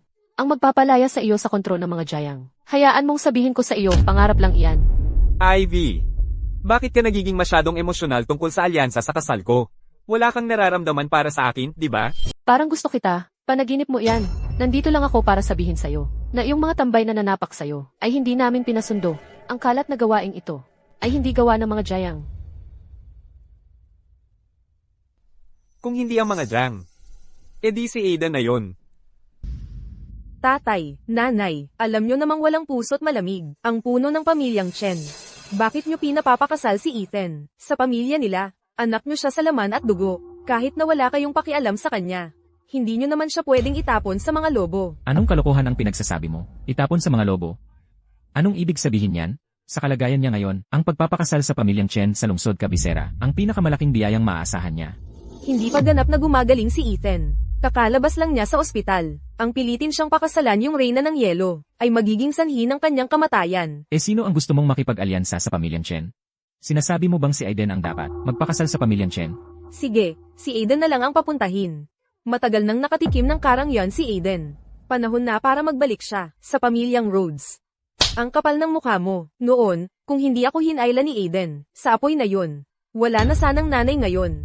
Ang pilitin si Aiden sa ganoong kasal ay sukdulang kataksilan, pero si Ethan ang totoong anak ninyo. Tama na yan. Pumayag na si Ethan na gawin ito. Ang kailangan lang nating gawin ay maghanda para sa kasal.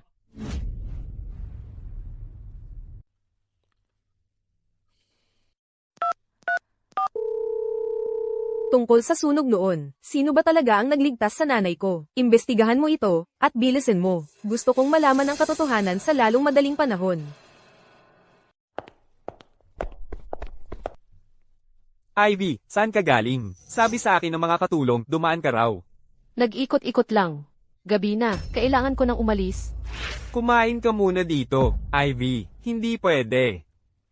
Ethan, ikakasal ka na. At nakatingin ka pa rin kay Ivy?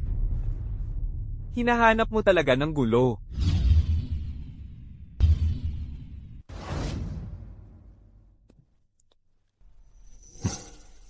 Tingnan mo kung sino ang dumating. Ethan, sabik na sabik ka nang pumunta sa lungsod Cabecera at magpakasal sa kanyang pamilya. Ano, naghahanda ka na ng mga gamit mo. Akala mo mapapaalis mo ako? Tingnan mo ng mabuti si nanay at tatay. Pinapalayas ka na nila. At naglalakas loob ka pang magmayabang sa harap ko, hayaan mong linawin ko. Akin si Ivy. Lumayo ka sa kanya mula ngayon.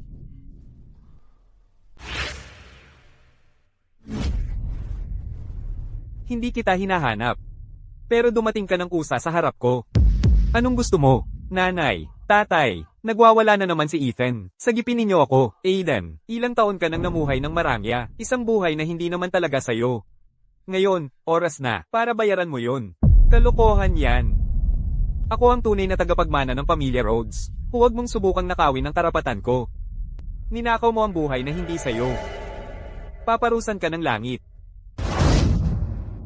Nagsasabi ka ng kung ano-ano. Nararapat lang sa'yo to. Na ipapalayas ka ni nanay at tatay.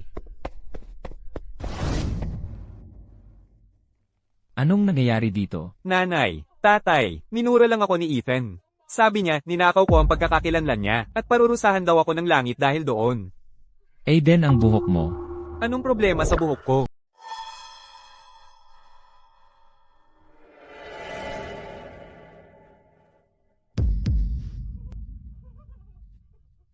Ano ba ang nangyari? Ang buhok ko, anong nangyayari? Naging puti na ang lahat. Tumayo ka, tumayo ka. Dadalhin ka ni tatay sa doktor. Sisiguraduhin kong gagaling ka. Dadalhin kita ni nanay sa pinakamagandang ospital, Aiden. Magiging ayos din ang lahat. Nanay, tatay, natatakot ako. Nangangatog ako sa takot. Siya, nilason ako ni Ethan, siya lang ang lumapit sa akin kanina. Ethan, ano ang ginawa mo? Ibigay mo ang antidote, na yon din. Ethan, paano mo nagawa ito? Sa sarili mong kapatid na lalaki, ibigay mo sa amin ang antidote ngayon. Paano mo matitiis na makita ang kapatid mo sa ganitong paghihirap? Siya ang may gawa nito sa sarili niya. Hayaan nating parusahan siya ng langit. Walang antidote. Ethan, masyado bang maganda ang buhay mo? Kailangan mo bang humanap ng gulo? Sige, suntukin mo ako, at tingnan natin ang mangyayari sa proyekto sa baybayin. Aiden, Ang paraan ng pagputi ng buhok mo ay mukhang kahina-hinala nga. Baka hindi nga gawa ng kapatid mo. Tatay. Aiden, tingnan mo, ang minamahal mong tatay, na labis kang nagmamahal, ay isang mapagsamantala lang.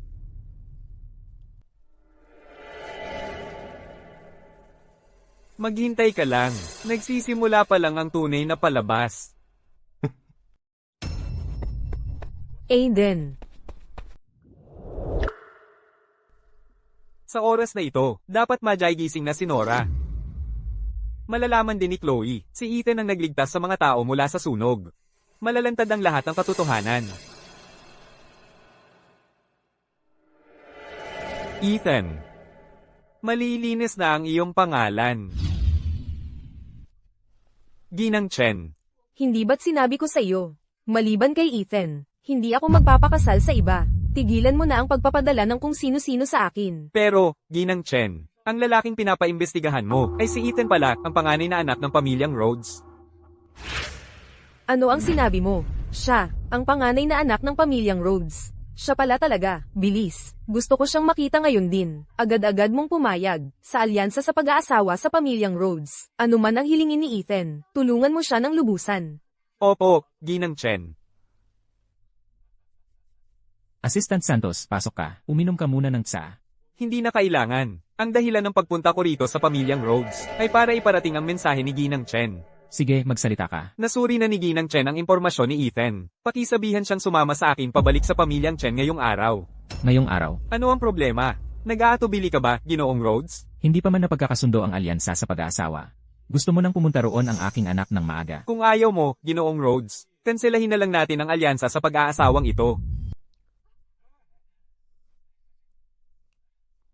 Gawin mo ang lahat ng sinasabi ni Ginang Chen. Ayan na, ang ama ni Ethan. Lahat ay para sa pera. Wala nang ibang mahalaga sa kanya. Kahit ang sarili niyang anak, madali niyang itatakwil. Kung gayon, ayos na. Sandali, hindi pa ako pumapayag.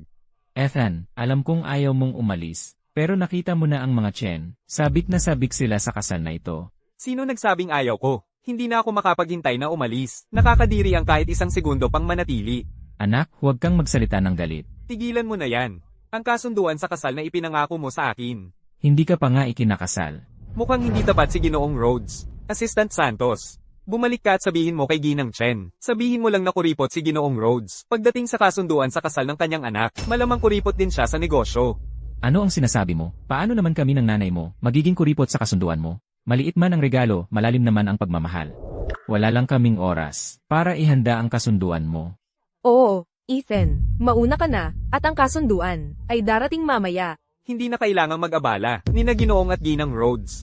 Ang paglilipat ng shares na naantala noon, ay maaaring ipagpatuloy ngayon. Anong klaseng manugang napapasok sa pamilya? Ang aalis na may daladalang napakaraming shares. Mas naiintindihan ko ang hangarin mo kaysa kaninuman. Kaya ayaw mo pala. Kung ganoon, Si Aiden na lang ang papayag, pagkat anak din naman siya ng pamilyang Rhodes. Sa palagay ko, hindi rin magrereklamo si Ginang Chen. Anong karapatan mo, Ethan? Ethan, pakiusap, kumalma ka. Ginoong Rhodes, kahit gaano ka aming shares ang gusto niya, ibigay mo na lang sa kanya. Kung hindi, hindi papatawarin ni Ginang Chen ang pamilyang Rhodes. Sige. Ibibigay ko. Shares lang naman yan. Kapag napasa kamay na ni Ethan ang napakaraming shares, kung gusto niyang sirain ang group or Rhodes, Madali na lang yon. Ginoong Rhodes, hindi ka naman magbabago ng isip, di ba? Ginoong Rhodes, ilang shares lang naman yan. Bakit ka nag-aatubili? Gusto mo pa bang makipagtulungan sa Korporasyon Chen? Sinasabi ko sa'yo, ang proyektong baybayin ng Korporasyon Chen. Sa 3 araw na lang ang pagpirma, hindi kami maghihintay. mali ang pagkakaintindi mo. Pipirma ako agad.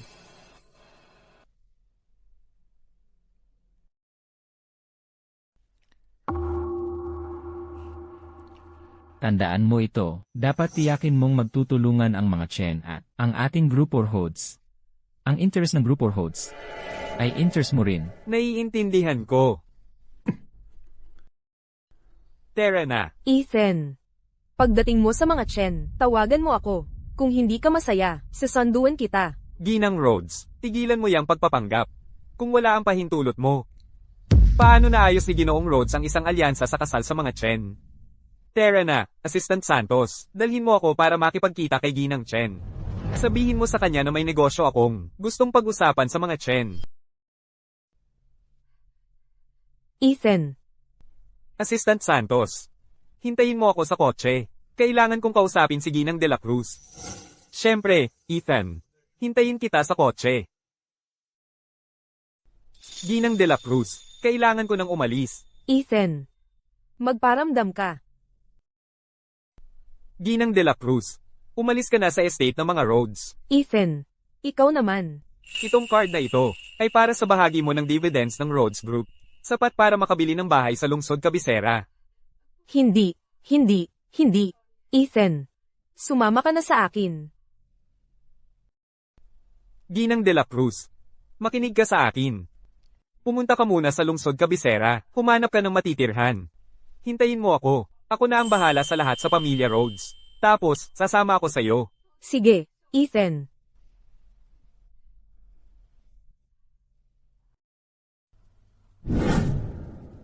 Ginang Chen, narito na siya. Ethan Rhodes.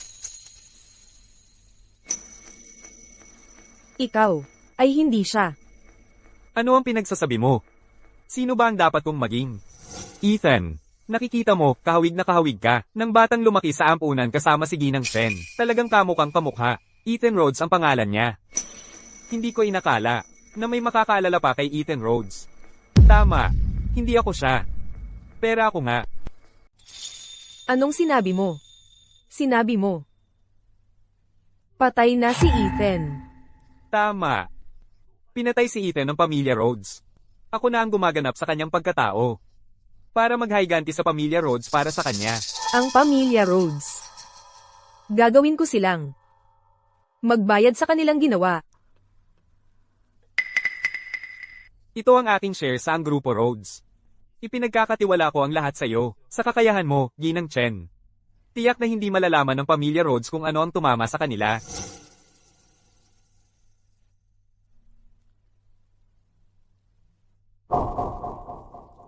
Assistant Santos. Pakisabihan mo si Ginoong Rhodes.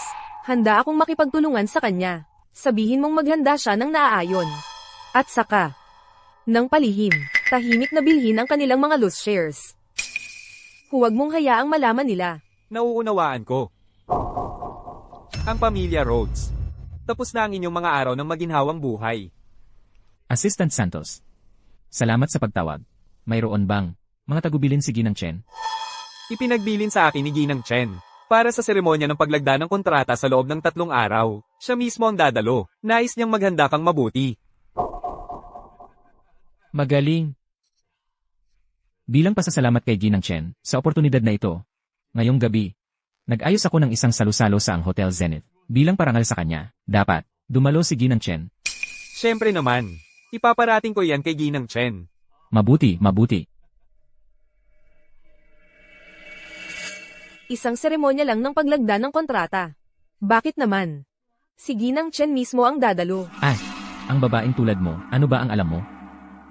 Ibig sabihin, gaano pinahahalagahan ng ang Korporasyon Chen ang aming pamilyang Rhodes? Sino ang mag-akala? Si Ethan ay naging kapaki-pakinabang pala. Narinig ko na hindi mapagkakatiwalaan ang Ginang Chen na ito. Sayang naman si Ethan.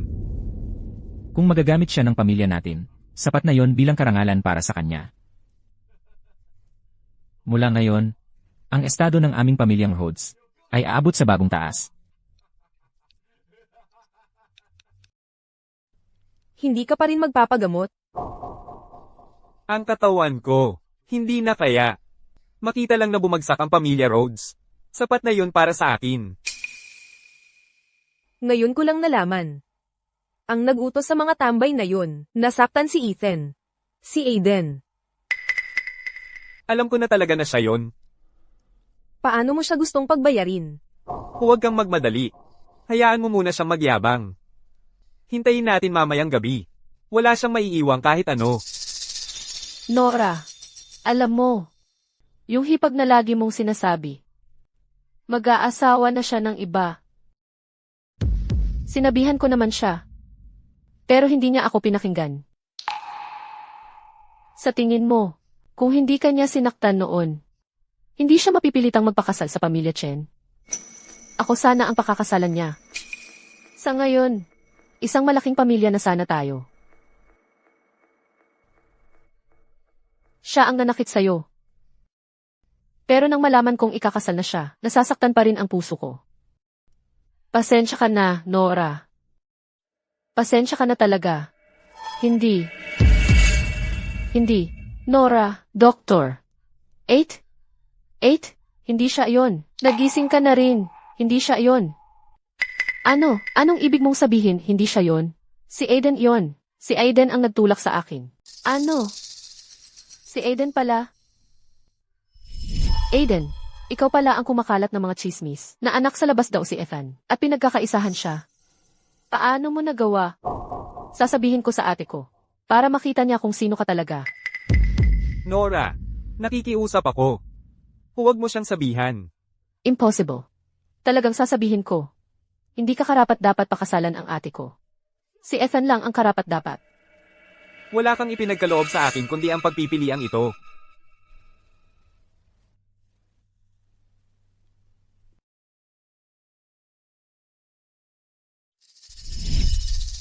Kaya pala mali ang pagkakaintindi ko kay Ethan. Sinabi niya sa akin noon na wala siyang kinalaman doon. Pero ako, ang pinaniwalaan ko ay ang pamilyar Rhodes. Ang mga taong iyon, Ivy, ngayong alam na natin, hindi pa huli ang lahat. Itong si Aiden. Sinira niya ang buhay ko at ni Ethan. Winasak ang aming kinabukasan. Papanagutin ko siya. Nora, magpahinga ka muna. Hintayin natin ang gabi. Mag-aayos tayo ng mga utang sa buong pamilyar Rhodes. CJ. Ginang Rhodes, tungkol sa sunog na ipinasisiyasat niyo, may nalaman kami. Ano ang nahanap ninyo? Ito. Ako hindi ko masabi. Kayo na po mismo ang tumingin. Ito. Si Ethan pala ang nagligtas sa nanay natin. Aba. Si Aiden ang nag-angkin ng papuri. At nakalusot siya. At nagpapasalamat ang pamilya natin sa kanya sa lahat ng panahong ito. Dahil sa kanya. Nasasaktan ko si Ethan. Mali ako. Mali rin ang pamilya Rhodes. Napakabulag natin. Sigurado ka bang gusto mo akong ibalik sa bahay? Kung gayon, maghanda ka na harapin ng mga kahihinatnan. Ginang Rhodes, ang mga mata niyo. Ano ang problema sa mga mata ko? Anong nangyari? Biglang nagdilim. Wala akong makita. Ginang Rhodes, mukhang bigla kang nabulag. Kaya, ito ang bayad na kailangan kong gawin. Anong bayad? Ako ang nagkasala kay Ethan. Assistant Reyes, ingatan mo ang ebidensyang iyon. Mamayang gabi, sa harap ng mga pamilyang Rhodes at Chen. Ibubunyag ko kung sino talaga si Aiden. Naiintindihan ko, Ginang Rhodes. Bakit wala pa si Ginang Chen?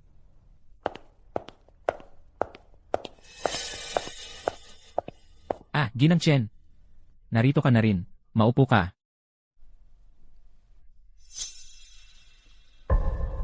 Kaya mo pa ba? Kaya mo ba?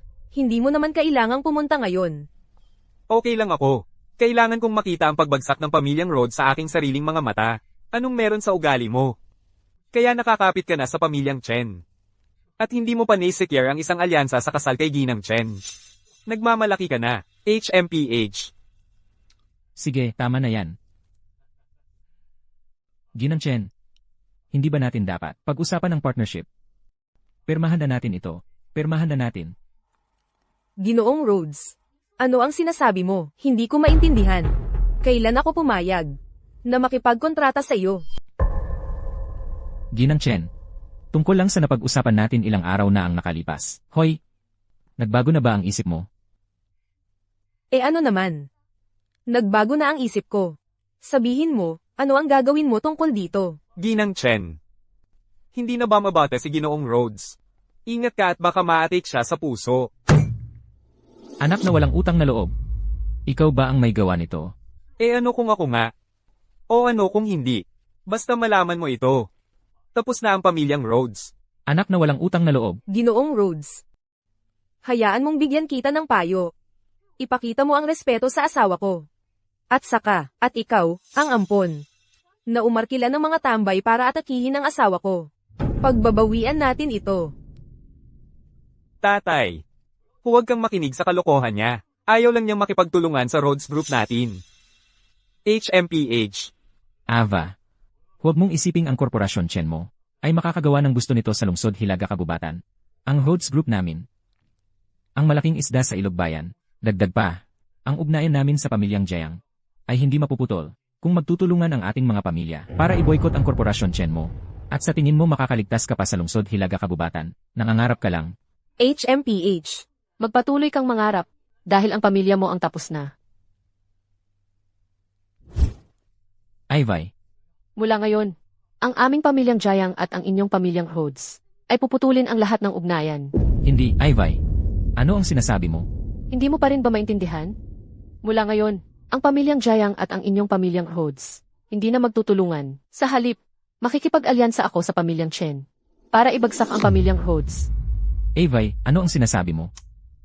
Hindi ka naman nauto ng anak na walang utang na loob na ito, di ba? Ivy. Nakalimutan mo na ba na si Ethan ang nagtulak kay Nora pababa ng hagdan?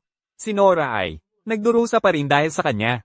Nakahiga sa kama ng ospital, walang malay. Sino ang nagsabing si Ethan ang nagtulak sa akin?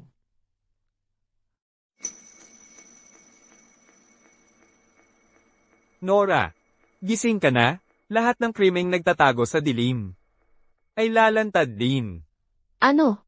Nagulat ka bang gising na ako? Hindi ba't kanina lang, ikaw ang humahabol kay Ethan para sa akin?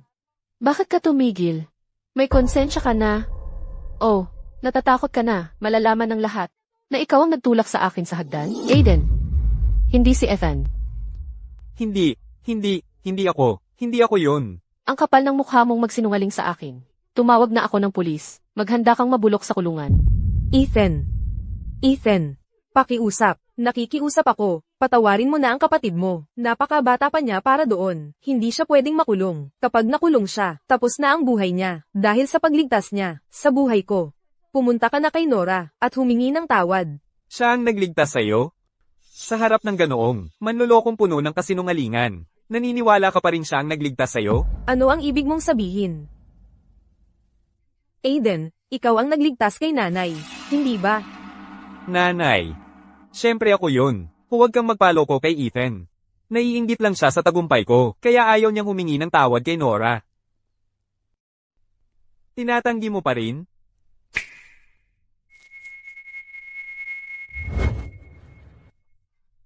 Nanay, nandito ako.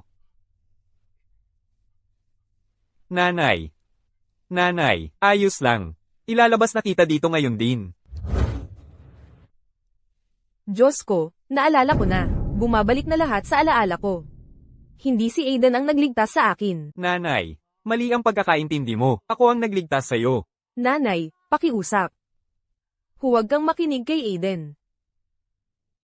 Narito ang talaan ng kagawaran ng bumbero mula nung gabing yun, at ang mga pahayag mula sa mga tauhan ng medikal. Ang nagbuhat sa'yo palabas ng sunog. Si Ethan yun. Nanay, ako. Halimaw ka. Anong ginagawa mo? Victor. Itutulak mo ako dahil sa sinungaling na to, tatay. Ang dami na niyang ginawang masasamang bagay. Ngayon alam na natin ang totoo. Bakit mo pa rin siya pinagtatakpan? Kami ang totoong pamilya mo. Siguro. Mas pamilya pa sila kaysa sa atin. Dahil umabot na sa ganito, hindi ko na ito itatago sa'yo. Tama. Si Aiden ang tunay kong anak. Gago ka. May babae ka. Sa labas. At anak sa labas. Tao ka ba? Kaya. Noon pa. Pinalitan mo si Ethan itong anak na walang utang na loob. Sinadya mo yun. Sinadya ko yon. Bakit dapat ang mga anak mo ang mabuhay ng marangya sa bahay natin, habang ang una kong pag-ibig at ang anak naming magkasama ay manatili bilang anak sa labas? Bunga ng pag-ibig mo, ha? Noong dinala namin si Ethan sa bahay, lihim akong kumuha ng hibla ng buhok ni Aiden at nagpapagsusuri ng DNA sa'yo. Ang resulta, walang relasyon sa dugo. Imposible yan. Paano ako? Hindi magiging anak mo, tatay? Tatay. Huwag kang makinig sa mga kasinungalingan niya. Ako ang tunay mong anak. Akala mo ba talaga na magiging mabait ako sa'yo nang walang dahilan? Ang dahilan, wala kayong relasyon sa dugo.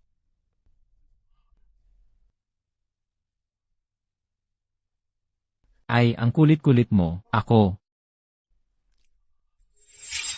Ikaw si Aiden, may tumawag sa amin. Ikaw ay pinaghihinalaan sa pagpatay. Sumama ka sa amin para magtanong. Hindi ako pumatay ng kahit na sino. Hindi niya ginawa yun. Ethan. Ethan. Nalaman na ang katotohanan. Sumama ka sa akin pauwi, please. Ano ba talaga ang tahanan?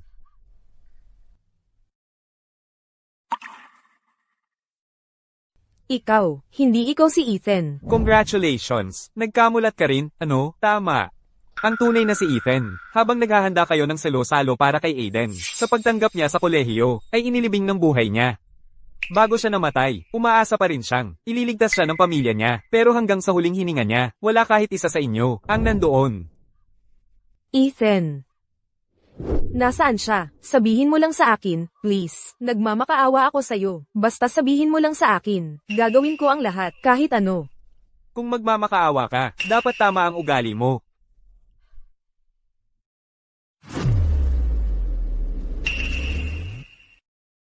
Please.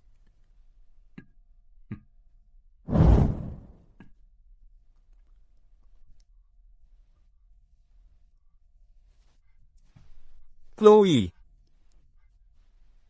Ethan. Ikaw ba yan? Ethan, nagkamali ako. Kasalanan ko ang lahat. Ethan, please, patawarin mo si nanay. Kasalanan ko na palagi akong naniniwala kay Aiden, at nasaktan ka. Ethan, nagkamali si tatay. Hindi ko dapat pinaboran si Aiden. At patuloy na minaliit ka. Mapapatawad mo ba si tatay? Nakikita mo? Ethan. Akala nila, nasa ganitong, murang paghingi ng tawad. Papatawarin mo na lang sila. Imposible. Anong silbi ng paghingi ng tawad? Mabubuhay ba nito? Ako muli? Ethan. Ethan, gusot-gusot na ang mukha mo. Hayaan mong panasan ni nanay. Hayaan mong panasan ni nanay. Ano ba ang nangyayari sa'yo? Sa tingin mo, sa pagpaparatang mo ng lahat ng ito kay Aiden, makakalusot ka na lang, pero hindi mo alam. Ang inyong pagpapalayaw at pag-aalaga, ang naging sandata niya laban sa akin. Kayo ang dahilan. Kayo ang pumatay sa akin. Ethan. Hindi totoo yan. Ethan, kasalanan ko ito. Ethan, pasensya na. Huli na. Para sa pagsisisi, dumating na ang pagtutuos ninyo. Ava, kailangan kong hilingin sa iyo ang isang huling bagay. Hayaan mo akong mamahinga ng payapa. Sa pamamagitan nito, ipinahahayag ko na nakuha na ng ang korporasyon Shen ang Grupo Rhodes. Mula ngayon, sa lungsod Hilaga Kagubatan. Wala ng Grupo Rhodes. Ginang Chen, hindi mo magagawa ito.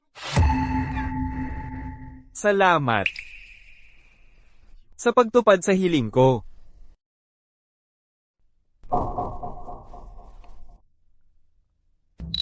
Ethan.